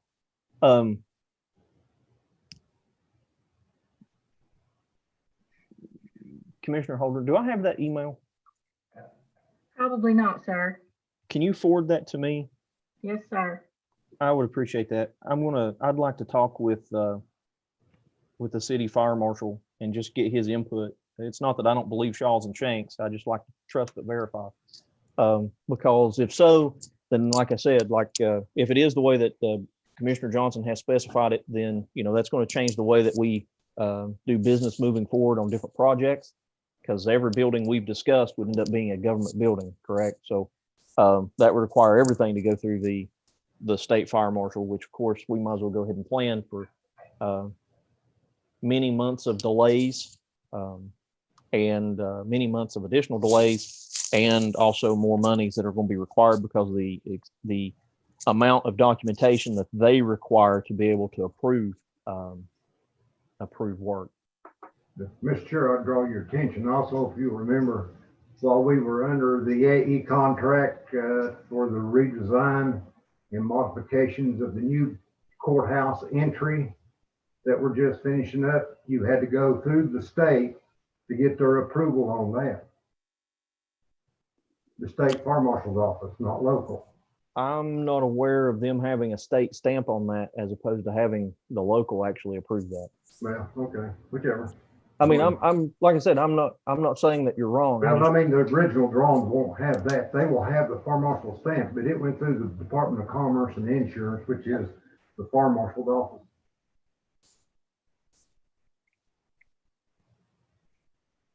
Okay, no further go. I'm sorry. Well, I'd just like to check with the local, because like I said, if so, that's going to change the way that we do business moving forward, because we want to make sure that we do everything correctly. I'm not saying that is outside of whether or not the committee needs to take action on this tonight, if we want to move this forward through them, or if we want to wait to hear back what is said, or whatever the committee may desire. So I just want to, like I said, trust but verify. I just want to go back and check. Chairman Grindstaff, Ma'am. because this has been on our agenda for many, many months as well, and because the Chancellor's office, the Clerk and Master's office are inquiring, when is this going to get done? I would like to move it forward to the point of making a motion that we go to budget and request the number change to 4,000 instead of 2,000, noting that this may only pay for the architectural services.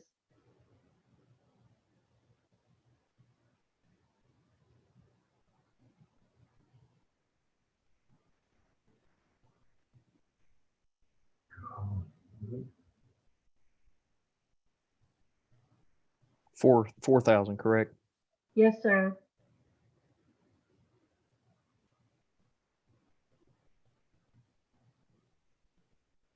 And if I didn't say it, I mean up to 4,000 for architectural services. I don't want Shaw & Shanks to feel like we've got a blank check here. Okay. I have a motion. Do I have a second?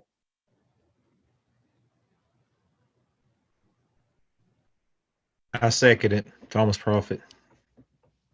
All right, I've got a motion and a second. Any discussion? We've had quite a bit. All right, seeing none, ma'am, if you will, please call the roll.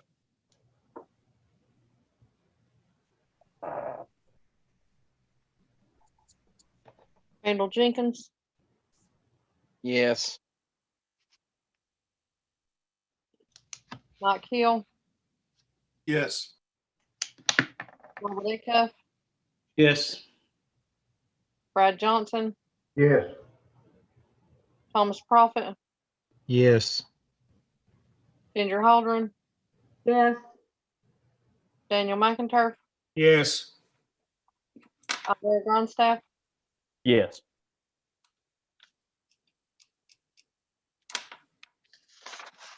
All right, all ayes, motion passes. I will send this on to Commissioner Hill for the Budget Committee, and we will go ahead and make sure that that request is on their agenda. Chairman Grindstaff, can I say something? Of course, sir. Some of y'all may not know, my brother is the city fire marshal, and I texted him while we were talking, and he said he would be the one that would approve that door and seems to allude to the fact that an extra exit door would be a positive thing for the fire code standards. Yeah, and just to make the committee aware, that office is the only office on the ground level that does not have an exit door in case of a fire. So it is kind of a pressing situation, an emergency. I mean, I would consider it needing to be moved quickly. They do not have that door. Okay. Thank you. Thank you, County Attorney. I'll still get with him and just kind of push that in. Does that change the way that the committee feels? Or do we still want to go ahead and move forward with this budgetary amendment that's been passed?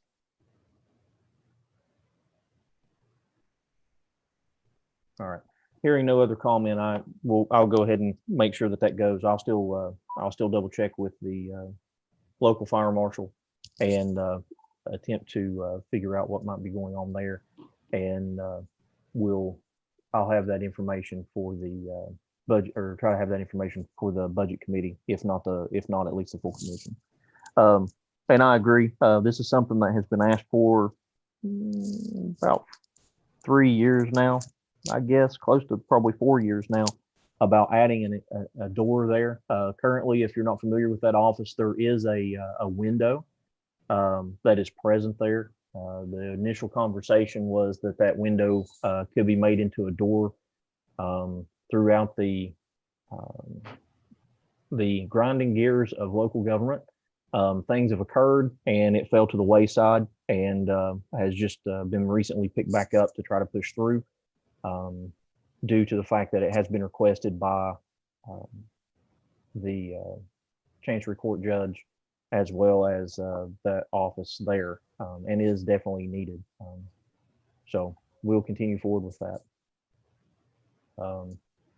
I think that pretty much finishes up that. So the last thing before adjournment is commissioner comments. Does anybody have any comments over anything in general, budget or building and grounds wise, or anything that they'd like to ask or state? Chairman, ACUF First District, just to report back to the committee, at the last building and ground meeting, and so noted in the minutes we approved, you asked me to contact the Sycamore Shoals Historic Park to see if they would be interested in the Alfred Moore Carter building, also known as the Samuel Powhatan Carter building, which Linda Whitehead does own. I, along with Jennifer Bauer, reached out to the State Historical Commission. I took time off from work last Tuesday to do a virtual tour with the director of that entity, Patrick McIntyre, and the head historical architect, Dan Brown. It was a 2-hour virtual tour. They were very impressed with the structure, noted it as a federal style building. If you haven't, I think most of us have been in there, but if you haven't, if you get to go in, take a note to look at all the woodwork and the detail carvings. They were quite impressed with the building. Some people believe it was the first structure in Carter County to have glass panes. And most people believe the individual who designed and built Sabine Hill also built this particular structure as well. So the state will be coming back. They were so impressed with what they saw, they'll be coming back probably sometime around the 15th of December, bring more people, take a closer look. But the bottom line is that they're interested. And thanks to Linda Whitehead, even though she's not on the call anymore, for making herself available for them to do that virtual tour. So I think we have the state interest. So at least that structure will be saved, no matter what happens to the other part of the property. So thank you, Chair. No problem. Thank you, Commissioner Acuff. I greatly appreciate you staying on that and reporting back. Anybody else have any conversation or discussion that they want to enter into tonight? Chairman Grindstaff, Ma'am? just real quick, since you may be pertinent to this information, do you have a status or know what may be happening with the old part of the jail? Is that space, do we know what's going on with that space at this point? I'll be honest with you, I do not. I do not have an update with that. I have not heard anything further on that, and my day-to-day duties doesn't necessarily include that. I'll be more than happy to get an update on that and report that back. But as of this time, like I said, I don't really have any update on that. Yeah, I would like to know what our plans are for that space. I know at one time we had storage there and we were given minimal time to move everything out because it was going to be gutted and demoed and offices were supposed to be put there. But then I just wasn't sure what was the status was at this point. And that was almost a year ago, I think. I do know that at one point monies had been approved and had ended up being put aside, I think in I'm not sure which budget, building and grounds maybe, that those monies were going to be used to have a company come in and start disconnecting services outside of electrical. We have an individual that is a certified electrician that can do that on hand. So they were going to disconnect services that would be and reroute services, which would include your water and your HVAC. We have a boiler and a chiller that has to be taken into consideration. I know that they had come in and they had started marking different areas off and had approached our maintenance individuals stating that prior to any to them being able to render that information, that they would actually have to deconstruct certain areas to get to these pipes to be able to give a estimate on what the cost would be to begin that process. And I think at that point, the sheriff had asked that those monies be set aside into a reserve that could be drawn upon for deconstruction materials, I guess is the best way to put that. And that at one point, I think either the state, the work house inmates at the state level would be contacted and they would attempt to get on to have that deconstructed and start looking at that process. I think Norwell was going to be an individual that we would start utilizing to create the different fixtures that would be needed. However, I don't know what occurred to that. I know that there were still items that had been up there at that point that needed to be removed. And I don't know where that fell after that. I don't think that any monies ultimately were expended. But I'll double check and I will bring that back to the committee in January. Thank you. Or try to have that for the next full commission meeting, either or.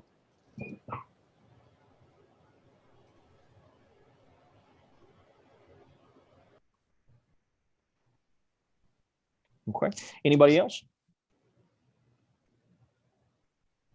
Mr. Chairman, Brad Johnson, I move that we adjourn with a 10-minute recess. I've got a motion and a second to adjourn. With a recess. Well, yeah, the recess, that's fine. Yeah, you have so many dissertations. I mean, my backside's wore out before we need to stand up. Did you eat your ice cream, Brad? Yes, sir. Right here is the proof. I licked the bowl. Next time you need to share. Oh. Well, Randall, if he'd bring some of that concrete over here, we'd be all right. You get that Hawaiian Delight, it's going to cost you extra. Oh, suck it up, big boy. All right, individual. Let's see. If you will, please call the roll for adjournment with a 10-minute recess. Will do.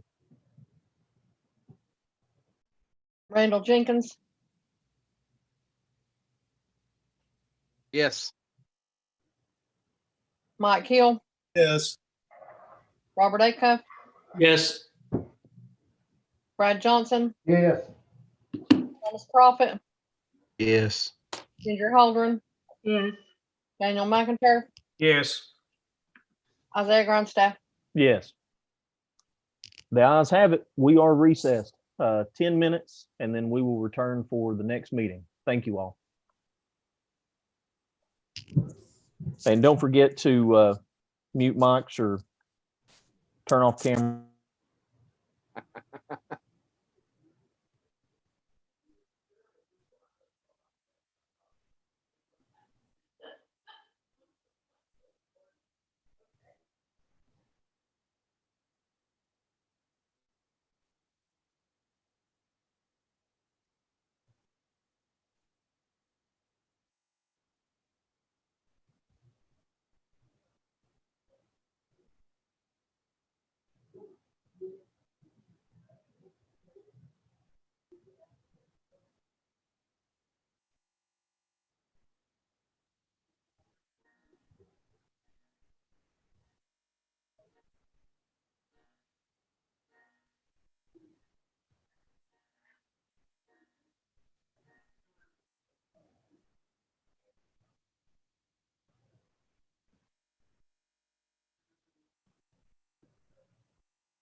Mike, how much snow do you have? Well, not that much, honestly. It was up to about 4 inches at the house, and I hope it's quit. I'm sitting in Banner Elk right now at the office, and it's just my shop's in a place called No Snow Fosco. There's maybe an inch on the ground over here. Well, good luck getting back home. Yeah, no kidding.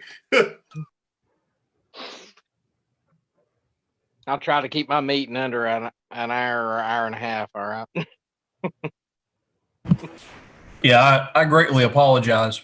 We're running along the lines of a full commission meeting as it is, time-wise.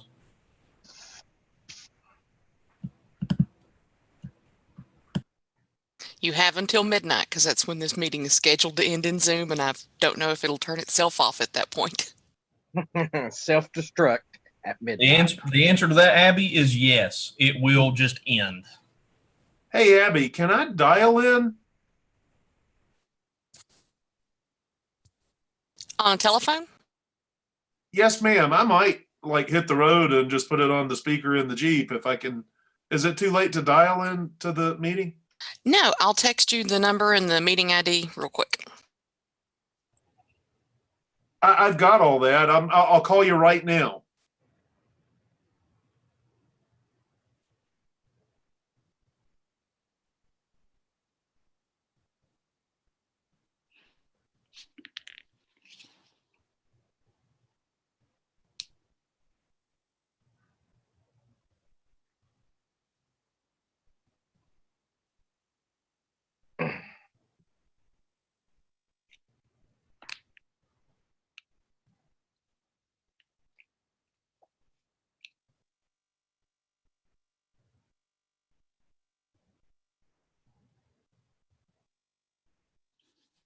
Otherwise, just press pound to continue. What is my participant ID?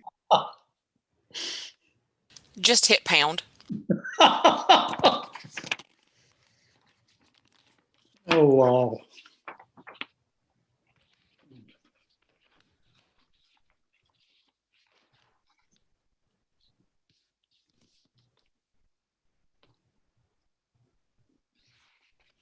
Can you hear us, Mike? Yo, Mike. You're muted on your phone, Mike.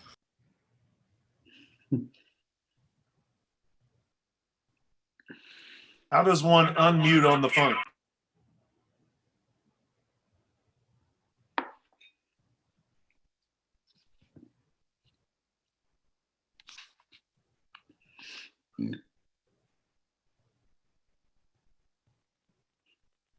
Hello? Hello?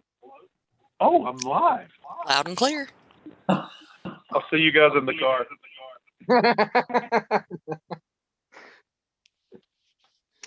All right. Well, I think is everybody back? I'm back. I just had my Stony Creek virtual image up. I like that. Designed by Mike Hill. Looks good. We'll have to get one for Valley Forge. Well, we can probably work something out. Looks like we're just waiting on a few more to come back in. Randall, you'll need to save your money. He charges a lot. Okay. I just need a photograph of a feature. I can hook you straight up. That sounds good. I recommend I've got no gal. It's only got one tooth in the front. That's we there's the picture.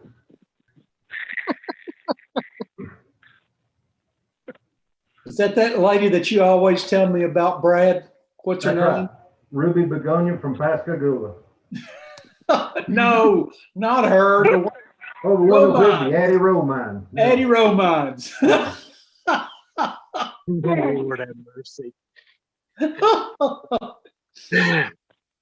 Okay, I think everybody's back. So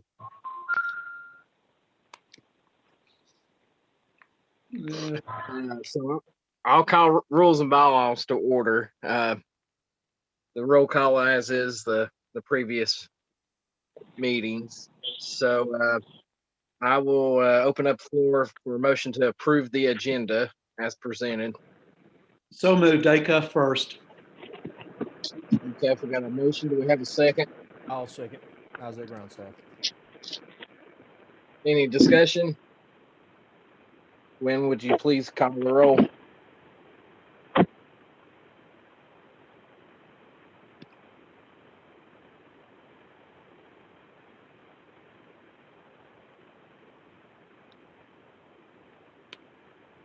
Randy Jenkins, Yes. Mike Hill,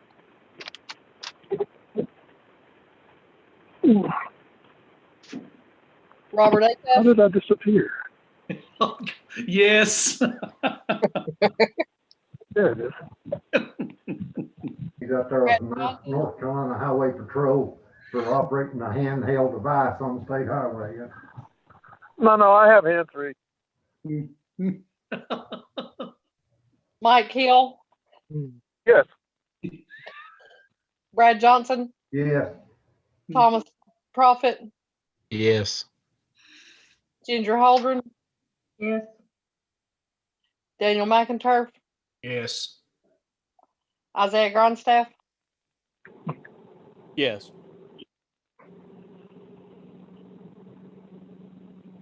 All right. Motion passes.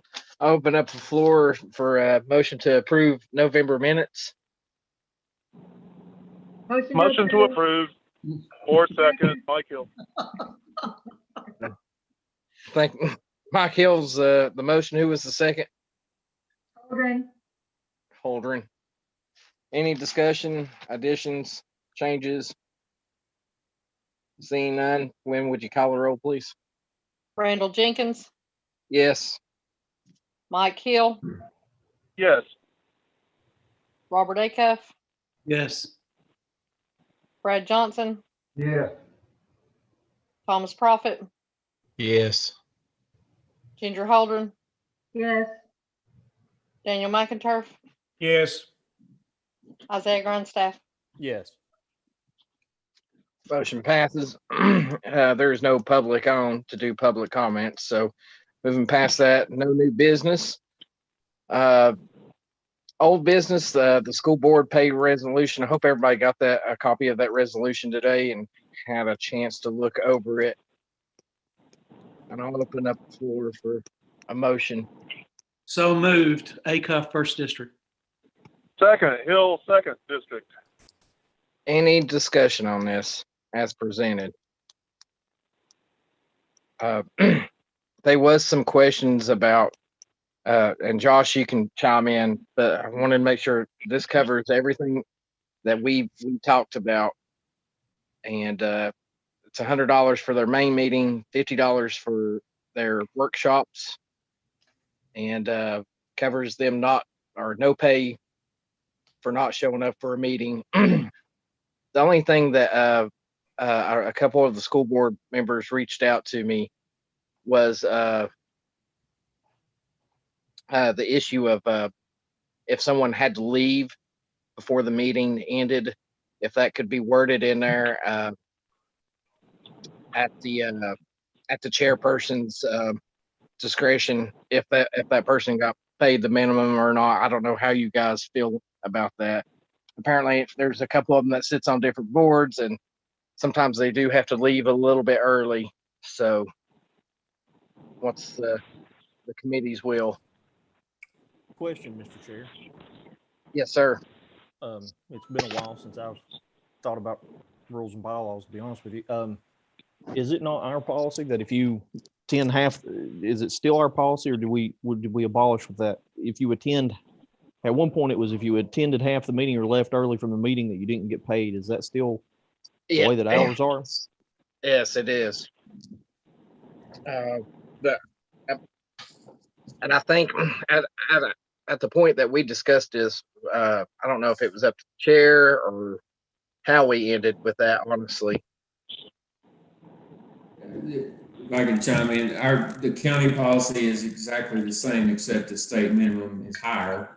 So it's, if you leave before it's finally adjourned, there were no exceptions and no discretion. That's the way the county commission policy is.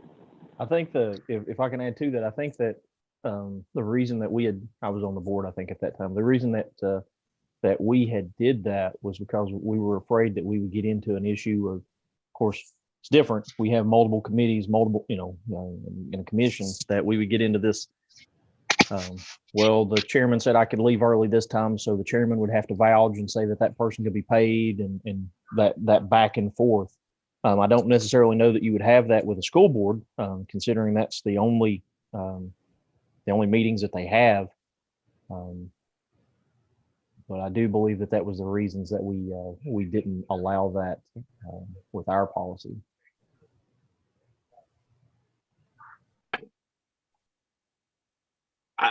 It's how you guys feel. That's the only reservations that some of the school board members reached out to me with this.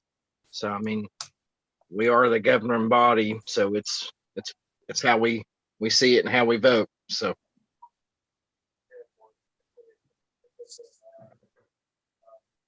I'll just say that I'm in agreement with it. I mean, it's 10:20. We've been in this meeting 4 hours and 20 minutes. None of us have left. I don't think they should be leaving and getting paid either. right. So any other discussion on this? We have a motion and a second.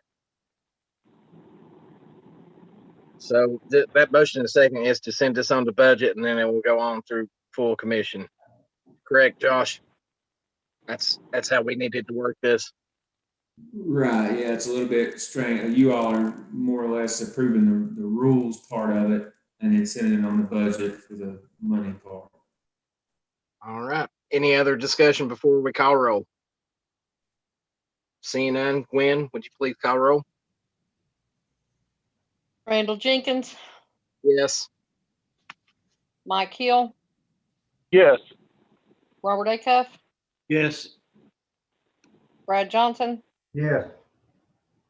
Thomas Prophet, Yes. Ginger Holdren, Yes. Daniel McInturf, Yes. Isaiah Grandstaff. Yes. All ayes. So this will get moved on to budget. Thank you, guys. The only other item that I have is advertising to the JC Press, and guys, I really don't know where else we can go with this.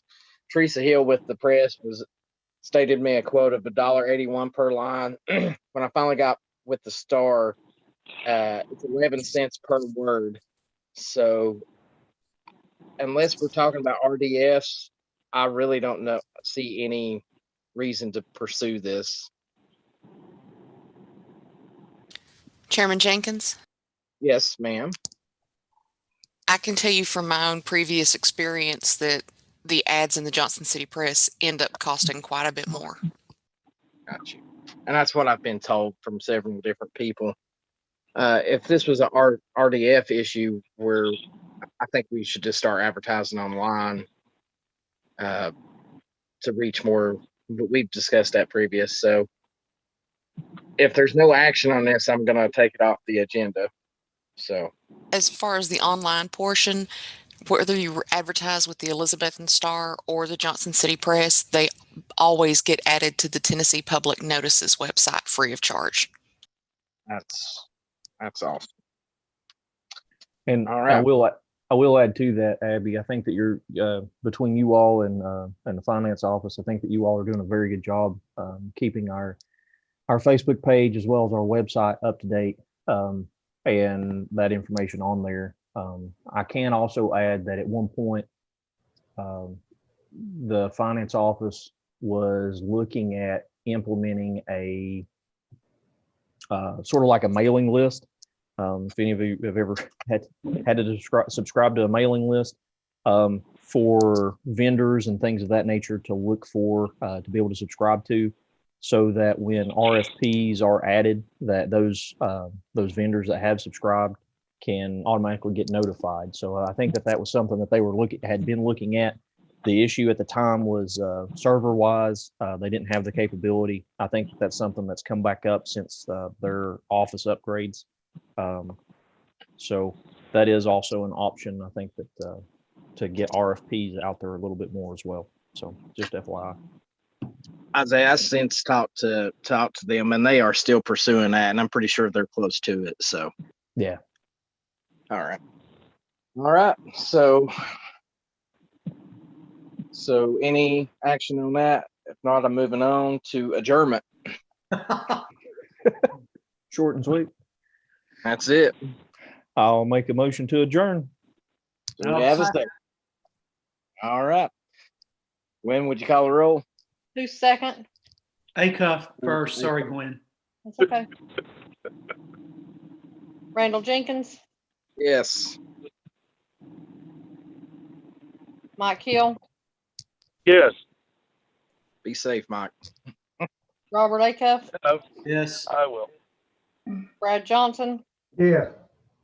Thomas Prophet, Yes. Ginger Holdren, Yes. Daniel McInturf, Yes. Isaiah Grindstaff. Yes.